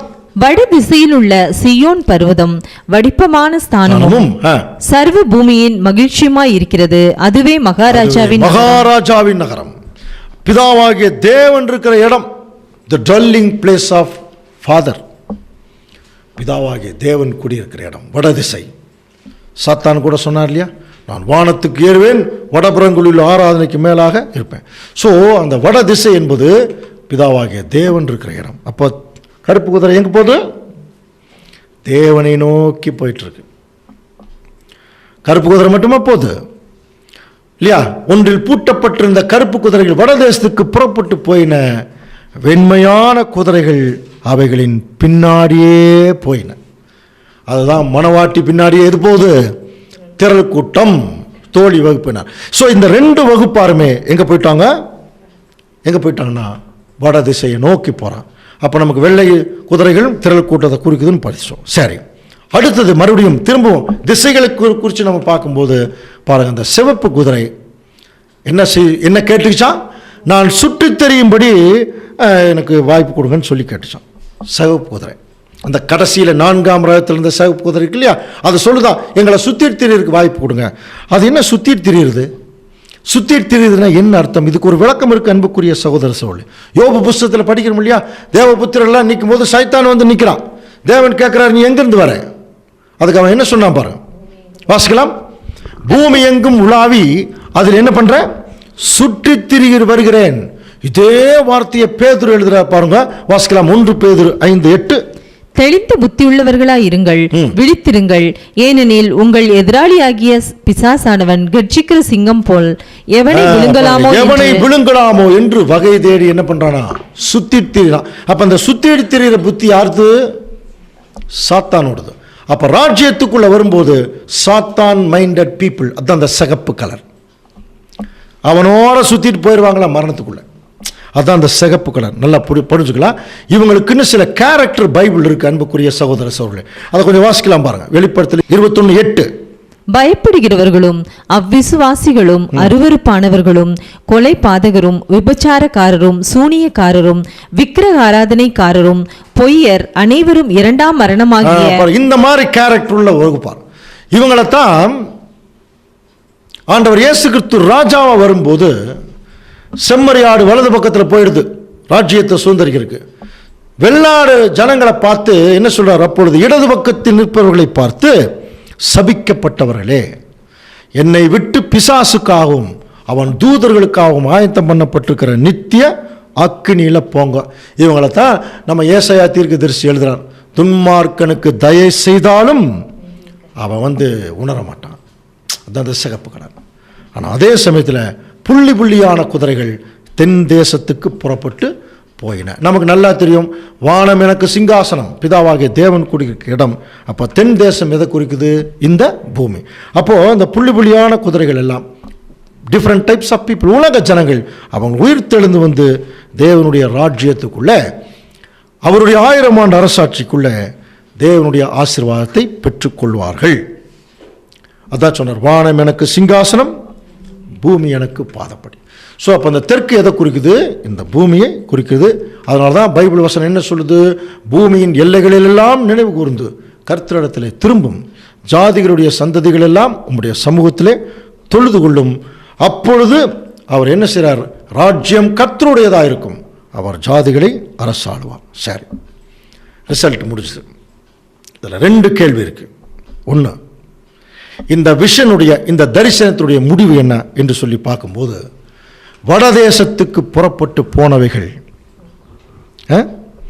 வடதேசத்திலே என் கோபத்தை சாந்தி பண்ணிற்று. புரியுதுங்களா? அப்படின்னா ரொம்ப வருஷமா தேவனுடைய திட்டத்தில் தேவனுக்கு ஏதா ஒரு பெரிய கோபம் இருக்கான். கவனிங்க, அந்த பெரிய கோபத்தை சாந்தி பண்ணுறதே யாருன்னா இந்த திருச்சபை தானே. நல்லா புரிஞ்சுக்கலாம். அப்போ தேவனுக்கு கோபம் வருமா? 103ஆம் சங்கீதம் சொல்லுது, அவர் இரக்கமும் உருக்கமும் நீடிய சாந்தமும் மிகுந்த கிருபையும் உள்ளவர். அவர் என்றைக்கும் கோபம் கொண்டிரார். இல்லையா? அப்ப தேவனுக்கு கோபமே வராதே. அப்புறம் இந்த இடத்துல என்ன சொல்லியிருக்கு? என் கோபத்தை சாந்தி பண்ணிட்டு. ஆக்சுவலா இது இந்த வசனங்கள் எல்லாம் தீர்க்க தரிசன பாஷையில் எழுதப்பட்டிருக்கு. அன்புக்குரிய சகோதர சகோதரர்களை கொஞ்சம் கவனிங்க. அப்போ தேவனுக்கு கோபம் வருதுன்னா அவருக்கு நேச்சுரலாகவே அவர் கோபப்படக்கூடிய கடவுள் அல்ல. ஆனால் அவருடைய சட்டம் இருக்கு பாருங்க, ஜட்ஜ்மெண்ட், நீதி, அது மாறாத ஒரு நீதி. நீ கீழ்ப்படிஞ்சா ஜீவன், கீழ்ப்படினா மரணம், அவ்வளோதான். அப்படி இருக்கிறவங்க தான் ஒரு நீதி உள்ள கடவுளாக இருக்க முடியும். அப்போ என்னைக்கு நாம் அந்த சட்டத்துக்கு கீழ்ப்படுகிறோமோ, கவனிங்க, அவரை சந்தோஷப்படுத்துறோம்னு அர்த்தம். என்னைக்கு அந்த சட்டத்துக்கு நம்ம கீழ்ப்படியிலையோ, இப்போ நம்ம அவரை என்ன பண்றோம்னு அர்த்தம்? கோபப்படுத்துறோம். அப்படின்னா அவருக்கு கோபம் வருதுன்னு அர்த்தம். அப்போ அவர் கோபம் வருதுன்னா நேச்சுரலாக ஒரு கோபக்காரர் அல்ல. அவருடைய சட்டத்துக்கு கீழ்ப்படியாத போது, அதுக்குரிய தண்டனை நம்ம பெறும்போது அது கோபத்திற்கு ஒரு அடையாளமாக இருக்கு. அப்படின்னா காலங்காலமா ஆதாமுடைய சந்ததி தேவனுக்கு முற்றிலும் கீழ்ப்படியாமையே போயிட்டான். ஆண்டவர் இயேசு கிறிஸ்து கூட இந்த பூமியில் வந்து ஞானஸ்நானம் எடுக்கும்போது யோவான் ஸ்நானன்கிட்ட என்ன சொன்னார்? இப்பொழுது எனக்கு இடம் கொடு, எல்லா நீதியும் நிறைவேற்றுவது நமக்கு ஏற்றதா இருக்குன்னார். அப்படின்னா நல்லா புரிஞ்சுக்கலாம். அப்படின்னா ஆண்டவர் இயேசு கிறிஸ்து இந்த பூமியில் வர்ற வரைக்கும் ஒரு நீதி இந்த பூமியில் நிறைவேற்றப்படவே இல்லை. வேற மாதிரி சொல்லணும்னா, பிதாவாகிய அந்த சராசரத்தையும் படைத்த பிதாவாகிய தேவனுக்கு ஒருத்தர் கூட கீழ்ப்படியலைங்க. அது உண்மையா? முற்பிதாக்கள் எல்லாம் இருக்காங்க, தேவன் அவங்களோட கேரக்டரா வச்சிருக்காரு. முற்றிலும் ஒருத்தர் கீழ்ப்படியல. ஆண்டவர் வந்து சொன்னாரா, அப்பா இந்த பூமியில யாரு கீழ்ப்படியலைன்னா பரவாயில்ல, நான் உங்களுக்கு கீழ்ப்படிஞ்சு காட்டுறேன், முற்றிலும் மரண வரையும் நான் கீழ்ப்படிஞ்சு காட்டுறேன். அப்போ பிதாவாகிய தேவனுடைய கோபத்தை ஆண்டவர் இயேசு கிறிஸ்து என்ன பண்றார்? இப்போ முற்றிலும் கீழ்ப்படிஞ்சு அப்படியே சாந்தி பண்றார் இல்லையா? அதே மாதிரிதான் அன்புக்குரிய சகோதர சகோதரி, தேவனுடைய கோபத்தையே சாந்தி பண்றது அளவுக்கு திருச்சபையின் பிள்ளைகளுடைய கேரக்டர் இருக்குதுன்னா, இப்ப நம்ம எப்படி இருக்கணுமா? எவ்வளோ பொறுமை உள்ளவர்களாக இருக்கணும் இல்லையா? எவ்வளவு சாந்தம் உள்ளவர்களாக இருக்கணும், எவ்வளவு பாசம் உள்ளவர்களாக இருக்கணும் இல்லையா? ஒருத்தருடைய கோபத்தையே சாந்தி பண்ற. அப்போ யோசனை பண்ணி பாருங்க. அதனாலதான் தேவனுடைய பிள்ளைகள் வந்து சாந்த குணம் ஒரு முகத்திலேயே என்ன இருக்கணும்? ஒரு சிரிப்பு இல்லையா? ஒரு சாந்த குணம், ஒரு இரக்கம் தெரியணுமா முகத்தில் எப்போதுமே. ஒரு முகத்தை வச்சிருக்கிறது. சில பேர் நல்ல சப்ஜெக்ட் பேசிட்டு கீழே டக்குன்னு முறைச்சிருவாங்க. அந்த குணமே தேவனுக்கு பிடிக்காது, சாந்த குணம். அப்போ தேவனையே சாந்தி பண்ணுறதுக்கு நம்மளால நினைச்சே பார்க்க முடியல. தேவனுடைய கோபத்தை நம்மளால சாந்தி பண்ண முடியுமா? அதுக்கு தான் வடதேசத்துக்கே போகிறோம். அப்போ அப்படின்னா ரொம்ப சிம்பிளாக புரிஞ்சுக்கணும்னா, பிதாவாகிய தேவனுக்கு நம்முடைய ஆண்டவர் இயேசு கிறிஸ்து எப்படி முற்றிலும் கீழ்ப்படிஞ்சாரோ அந்த மாதிரி கீழ்ப்படிச்சிட்டோம்னா தேவனை நாம் என்ன பண்ணுற மாதிரி சாந்தி பண்ணுற மாதிரி. அதனால தான் வட தேசத்துக்கு அந்த திருச்சபை போகும்போது இது சாதாரண திருச்சபை அல்லங்க. நம்ம வந்த சத்தியம் கூட சாதாரண சத்தியம் இல்லை. அதனால தான் பேதுரு எழுதுறார் இல்லையா, நீங்களோ உங்களை அந்தகாரத்தினின்று ஆச்சரியமான ஒளியின் இடத்திற்கு வளவழிச்சிருக்கார். அவருடைய புண்ணியங்களை அறிவிக்கும்படி நம்மெல்லாம் தெரிந்து கொள்ளப்பட்ட சந்ததி, ராஜரீகமான ஆசாரிய கூட்டம், பரிசுத்த ஜாதி. இதெல்லாம் தான் கண்டிஷன். இந்த கண்டிஷன்ல யார் இருக்கிறாங்களோ அவங்க எல்லாம் பரிசுத்தமான தேவனை சாந்தப்படுத்திடுவாங்க. அப்போ இந்த பூமியிலேயே நம்ம மற்றவங்களை சாந்தப்படுத்த முடியல, எரிச்சல் மூட்டிடுறோம், சில நேரத்தில் கோபம் மூட்டிடுறோம், தப்பா வழி நடத்திடுறோம், தவறா ஜனங்களை வழி நடத்திடுறோம் இல்லையா? ஆனால் தேவனுடைய பிள்ளைகள் எந்த சந்தர்ப்பத்திலும் தங்களுடைய சாந்த குணத்தை, அதனால தான் பவுல் எல்லாம் எழுதினார், உங்கள் சாந்த குணம் எல்லாருக்கும் தெரிந்திருக்க கடவுது. அப்போ தேவனுடைய பிள்ளைகள் தேவனையே சாந்தப்படுத்துறவங்க. இந்த பூமியில் மனுஷரையே சாந்தப்படுத்த முடியல, நீங்கள் தேவனையே சாந்தப்படுத்த போறீங்க. அப்படிப்பட்ட ஒரு நல்ல கேரக்டரை அவருடைய திருச்சபையின் பிள்ளைகளுக்கு கொடுக்கணுங்கிறது தான் அவருடைய முக்கியமான ஒரு கருத்து. அதனால தான் பிதாவாகிய தேவனை தெய்வமாக கொண்ட ஜனம் பாக்கியம். ஒரு வசனம் படிக்கலாம் பாருங்க. அதாவது நீதிமொழிகள் 16ஆம் அதிகாரம் 14ஆம் வசனம் பாருங்க. ராஜாவின் கோபம் மரண தூதருக்கு சமானம். தேவனுக்கு கோபம் வந்துச்சுன்னா மரணம் தான். ஏன்னா அவருடைய நீதி பர்ஃபெக்டான நீதி. ஆனால் ஞானம் உள்ளவனோ அதை என்ன செய்வானா? ஆற்றுவான். பார்த்தீங்களா? ராஜாவின் கோபம் மரணத்து தூதருக்கு சமானம், ஆனால் ஞானம் உள்ளவனோ அதை ஆற்றுவான். நம்ம உண்மையாலுமே தேவனுடைய ஞானம் உள்ளவர்களாக இருந்தால் பிதாவாகிய தேவனுடைய கோபத்தையே ஆற்றுகிறக்கூடிய பிள்ளைகளாக நம்ம. அதற்கு நமக்கு தேவை தேவனுடைய கேரக்டர் நமக்குள்ள இருக்கணும். அப்போ தான் அந்த கேரக்டர் என்ன ஆகும்? அது கோயின்சைடாக சேரும் ஒன்றுக்கொன்று. அதனால தான் பல முறை சொல்லியிருக்கேன், உங்களுக்கு நல்லா தெரியும். நல்ல சிந்தனைகள் மூலம் தாங்க தேவனை நம்ம தொடர்பு கொள்ள முடியும். வக்கிரமான புத்திகள் மற்ற எல்லாம் உள்ளே வச்சுக்கிட்டு நான் பரிசுத்தம்னு சும்மா பேசி பிரயோஜனம் இல்லை. இருதயத்திலேயே எப்பொழுதும் பேசிக்கலான ஒரு நல்ல சிந்தனை இருக்கணும். அந்த சிந்தனை தேவனோட தொடர்பு கொள்ள வைக்குமா? அந்த சிந்தனை தேவனோட தொடர்பு கொள்ள மட்டுமில்லை, நம்ம சிந்தனைகள் மூலம் தேவனோட தொடர்பு கொள்ளலாம். தேவன் நல்ல குணலட்சணங்களின் மூலம் நம்மை அவர் தொடர்பு கொள்கிறார். அப்படி தொடர்பு கொள்ளும் போது அவருடைய கோபத்தையே சாந்தி பண்ணும். இன்னும் சொல்லப்போனால் கவனிங்க, ஒரு தகப்பன் தன்னுடைய மனைவி ஃபேமிலி சண்டை, 2 பேருக்கு பயங்கர சண்டை, பயங்கரமாக உக்கரத்தை காட்டிட்டு இருக்கிறாங்க. கவனிச்சு பாருங்க. உக்கரத்தை காட்டிட்டு இருக்கும்போது திடீர்னு அவங்களுடைய அழகான குழந்தை அப்படியே தவழ்ந்து வந்துச்சுன்னு வைங்க, உடனே தகப்பனுடைய முகம் என்ன ஆயிரும்? அப்படியே மாறும். அந்த குழந்தை நம்மளை பார்த்தோன்னே அத்தனை உக்கரமும் போய் அந்த குழந்தை முகத்தில் நம்முடைய நல்ல ஒரு சாந்த குணத்தை அந்த குழந்தை காட்டுவோமா இல்லையா? காரணம், அந்த குழந்தையை நாம் அதிகமாக நேசிக்கிறோம். அதே தான், யாரெல்லாம் நாம் நேசிக்கிறோமோ அவர்களிடத்தில் நம்முடைய சாந்த குணத்தை நாம் காட்டுவோம். அப்படின்னா சொல்லுங்க, யாரெல்லாம் நேசிக்கலாம்? ஒரு லிஸ்ட் போடுங்க. லிஸ்ட் எல்லாம் கிடையாது, யாரை பார்க்குறோமோ அத்தனை பேர்த்தையும் நேசித்தாகணும். ஏன்னா நம்முடைய முகம் எப்பொழுதுமே அந்த சாந்த குணத்தை காட்டும். அப்போ அன்புக்குரிய சகோதர சகோதரர்களே, இங்கேயே அதை செய்யணும் இல்லையா? அப்போது அந்த நேசிக்கிற குணம் அதிகமாக இருந்தால் தான் சாந்த குணம் நமக்குள்ளே வரும். சாந்த குணம் நமக்குள்ளே எவ்வளோ அதிகமாக இருக்குதோ அவ்வளோ அதிகமாக பரலோகத்துக்கு போகிற போதே தேவனுடைய கோபத்தை நம்ம சாந்தி பண்ணக்கூடிய பிள்ளைகளாக நம்ம மாறிடுவோம். சோர்ந்து போகாதீங்க. இந்த விஷயம் அதான் சொல்லுது. தேவனுடைய கோபத்தையே சாந்தி பண்ண போறவங்க நீங்க இல்லையா? அதனால நீங்க சோர்ந்து போயிடாதீங்க. எல்லா சந்தர்ப்பத்திலையும் நல்ல கேரக்டர் காட்டிட்டார். ஸோ இந்த ஒரு விஷயம் அதான் நமக்கு சொல்லுதான். அன்புக்குரிய சகோதர சகோதரர்களே, இதில் கருப்பு குதிரை திருச்சபை வடக்கு நோக்கி போயிடுச்சு தேவனிடத்தில். வெள்ளை குதிரை திரள் கூட்டம், அதுவும் பின்னாடியே போயிடுச்சு. அது முதல் 2 அந்த ரதத்தில் வந்து. கடைசியில் 4ஆவது ரதத்தில் வந்த புள்ளியான குதிரைகள் இந்த உலக ஜனங்கள் அவங்களும் ஆசீர்வாதத்தை வாங்கிடுவாங்க. அந்த மேட்டுமையான சிகப்பு கலர் ராக் மைண்டட் பீப்புள் அவங்க மரணத்துக்குள்ள 2ஆம் மரணத்துக்குள்ள போயிடுறாங்க. இதில் ஒன்று மட்டுங்க தான் அங்கே பாக்கி நிற்குது. இந்த படத்தை பார்த்தீங்கன்னா தெரியும். முதல்ல வந்தது பாருங்க சிகப்பு குதிரை. அந்த குதிரை எங்கே போச்சுன்னே தெரில, என்று நாம் நினைத்து கொண்டிருக்கிறோம். ஆனால் அன்புக்குரிய சகோதர சகோதரர்களே, அந்த குதிரைகளுக்கு, அந்த முற்பிதாக்களுக்கு தேவன் என்ன பெரிய ஆசீர்வாதத்தை வச்சிருக்கிறாருங்கிறத இப்போ ஒரு லிஸ்ட் போட்டு பார்த்து இந்த சப்ஜெக்டை நம்ம முடிக்கலாம். அன்புக்குரிய சகோதர சகோதரர்களே, பாருங்க, இப்போ ஆண்டவர் இயேசு கிறிஸ்து 2ஆம் வருகையில் ராஜாவாக வருகிறார். இப்படி நீங்க மைண்ட்ல வச்சுங்க. இப்போ அவருக்கு முன்னால திருச்சபை மணவாட்டி முன்னாடி நிக்குது.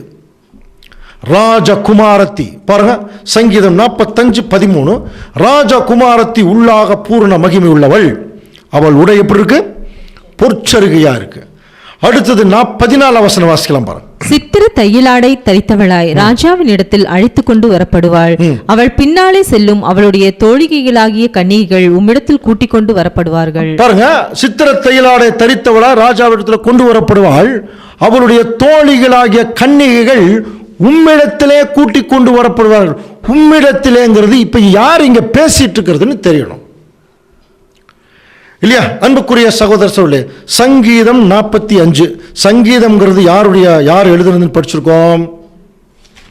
யார் எழுதுனது? நமக்கு தெரிஞ்சதெல்லாம் தாவீது மட்டும்தான் இல்லையா? ஆனா தாவீது போன்றவர்கள் எழுதின சங்கீதங்களின் தொகுப்பு, அதான் நம்ம சங்கீத புஸ்தகம்னு பார்க்கணும். அதே 45ஆம் சங்கீதத்தில் பார்த்தீங்கன்னா,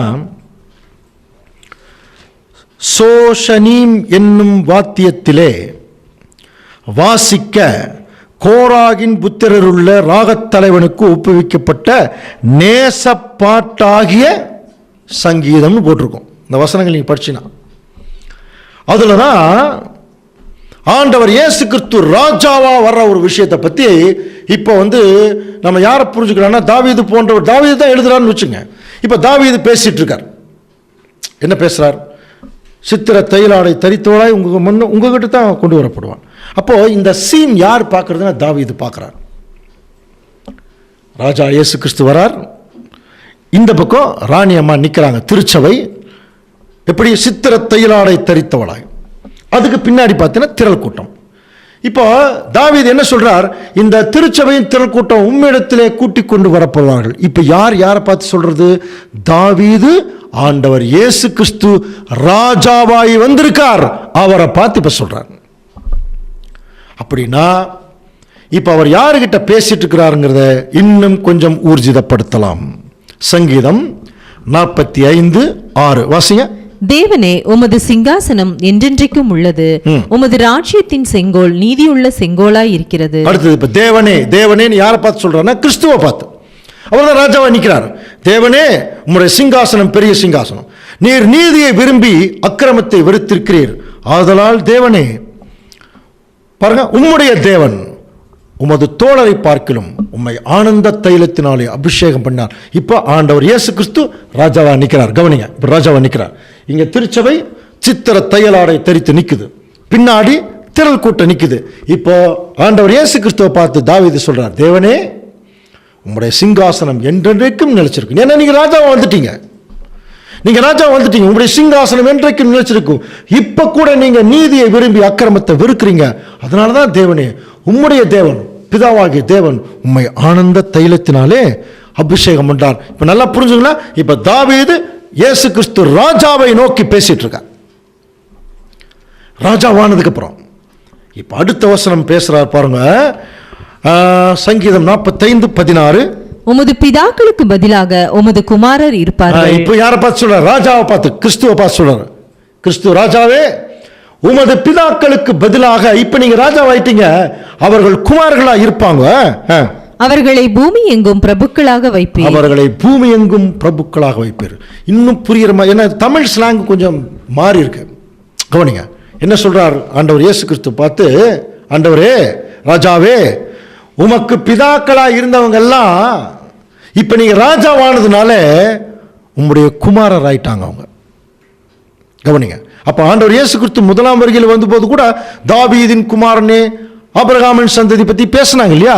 அப்படி இருந்த பிதாக்கள்லாம் ஆண்டவர் இயேசு கிறிஸ்து ராஜாவாயிட்டார். அது சொல்றார், உங்களுடைய பிதாக்களா இருந்தவங்க எல்லாம் இப்ப உங்களுக்கு குமாரர்கள் ஆயிட்டாங்க, அவர்களை நீர் பூமி எங்கும் பிரபுக்களாக. புரியுதா? அப்போ இந்த முற்பிதாக்களை தாங்க பூமி எங்கும் தேவன் என்ன செய்ய போறார்னா பிரபுக்களாக வைக்க போறார். ஏன் அப்படின்னா, அவர்கள் இயேசு கிறிஸ்து ராஜாவானதுக்கு அப்புறம் இவங்க எல்லாருமே கிறிஸ்துவுக்கு குமாரர்கள் ஆயிட்டாங்க. அப்படின்னு இயேசு கிறிஸ்து முதல் வருகையில் வந்தபோது இவங்கெல்லாம் எப்படி இருந்தாங்கன்னா இயேசு கிறிஸ்துவுக்கு பிதாவா இருந்தாங்கன்னா. அதனால்தான் அந்த பத்திமேயு, இந்த கூடன், தாவீதின் குமாரனே அப்படின்னார் இல்லையா? அவரை இன்னொரு வசனம் கூட நம்ம வாசிக்கலாம். ஆண்டவரே சொல்றார் பாருங்க, லூக்கா 20:41. அவர்கள் அவரை நோக்கி, கிறிஸ்து தாவீதின் குமாரன் என்று எப்படி சொல்றீங்க? இப்போ இவங்க கிறிஸ்து யாருன்னு உங்களுக்கு தெரியல, ஆனா அவங்க என்ன சொல்றாங்க? அவர் தாவீதின் குமாரன். அப்போ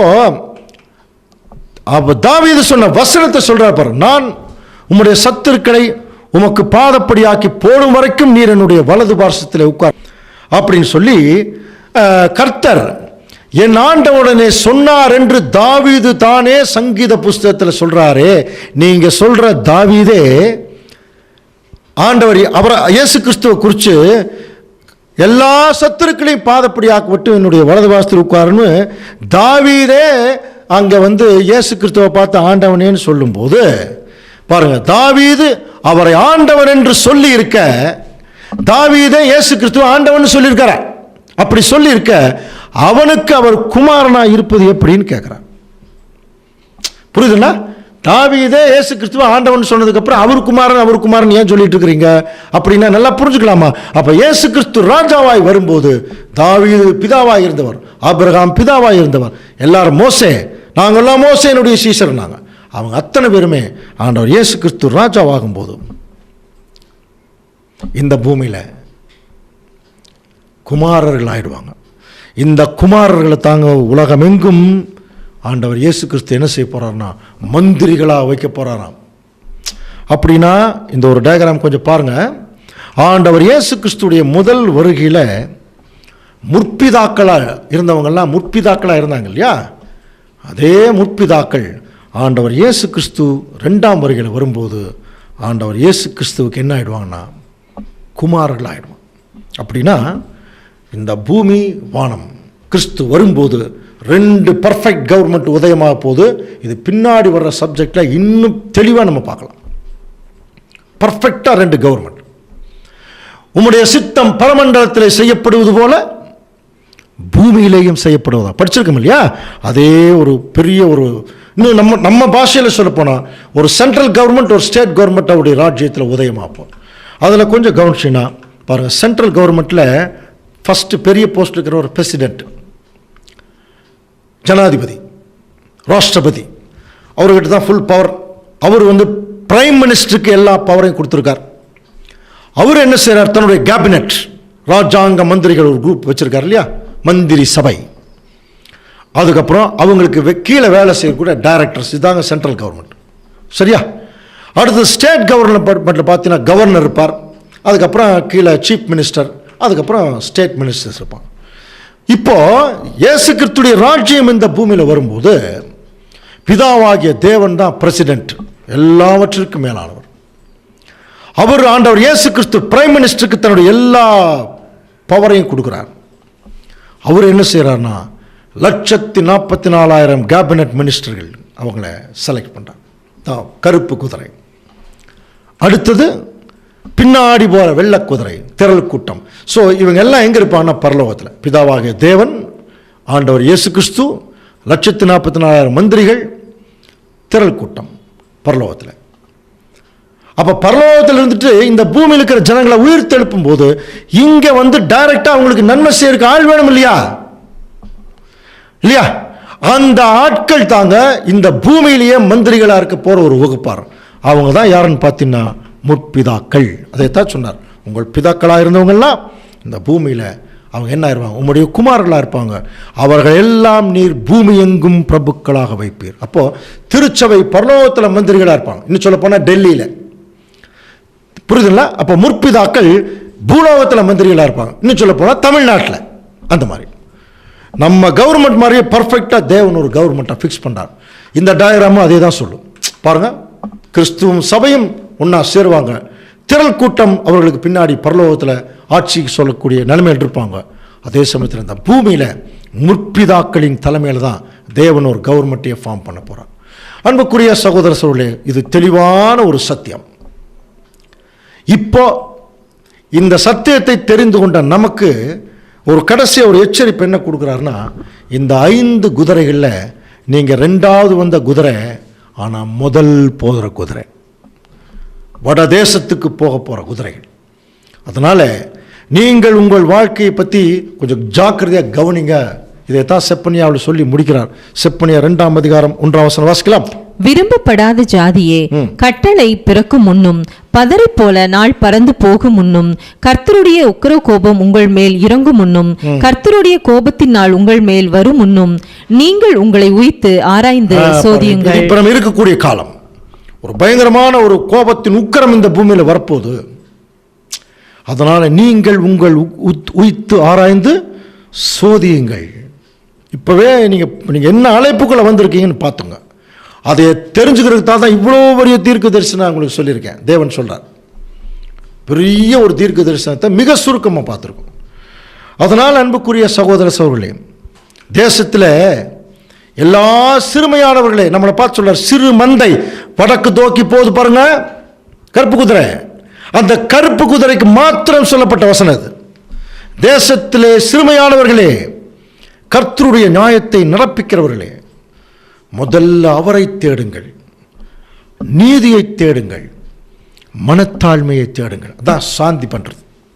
அப்பொழுது ஒருவேளை அவருடைய கோபத்தின் நாளிலே மறைக்கப்படுவீர்கள். அன்புக்குரிய சகோதர சகோதரர்களே, வடதேசத்துக்கு புறப்பட்டு போன குதிரைகள் தேவனுடைய கோபத்தை சாந்தி பண்ணணும்னு முடிவு பண்ணிட்டா இந்த 3 கேரக்டர் இருக்கணும். முதல்ல பிதாவாகிய தேவனையே தேடுகிறவர்களா. எதுக்கு? நமக்குள்ள அவரை தேடணுமா. எந்த அளவுக்கு அவருடைய கேரக்டர் நமக்குள் இருக்கு. அடுத்தது அவருக்கு கீழ்ப்படுகிற கீழ்ப்படிதல். 3வது ஒரு நல்ல மனத்தாழ்மையான ஒரு மைண்ட், ஒரு முகம். இந்த 3 இருக்கும்போது தேவனிடத்தில் அப்படியே போன எப்படி அந்த குழந்தையை பார்த்தோன்னே அந்த தகப்பன் சந்தோஷப்படுறாரோ அந்த மாதிரி அந்த முகத்தை நம்மகிட்ட அவர் எதிர்பார்க்குறார். தேவன் சந்தோஷத்தோடு நம்மை பரலோக ராஜ்யத்தில் ஏற்றுக்கொள்வதற்கு அவர் தயாராக இருக்கார். தேவன் தாமே இந்த வசனங்கள் எல்லாம் நமக்கு ஆசீர்வாதமாக்கி தருவாராக.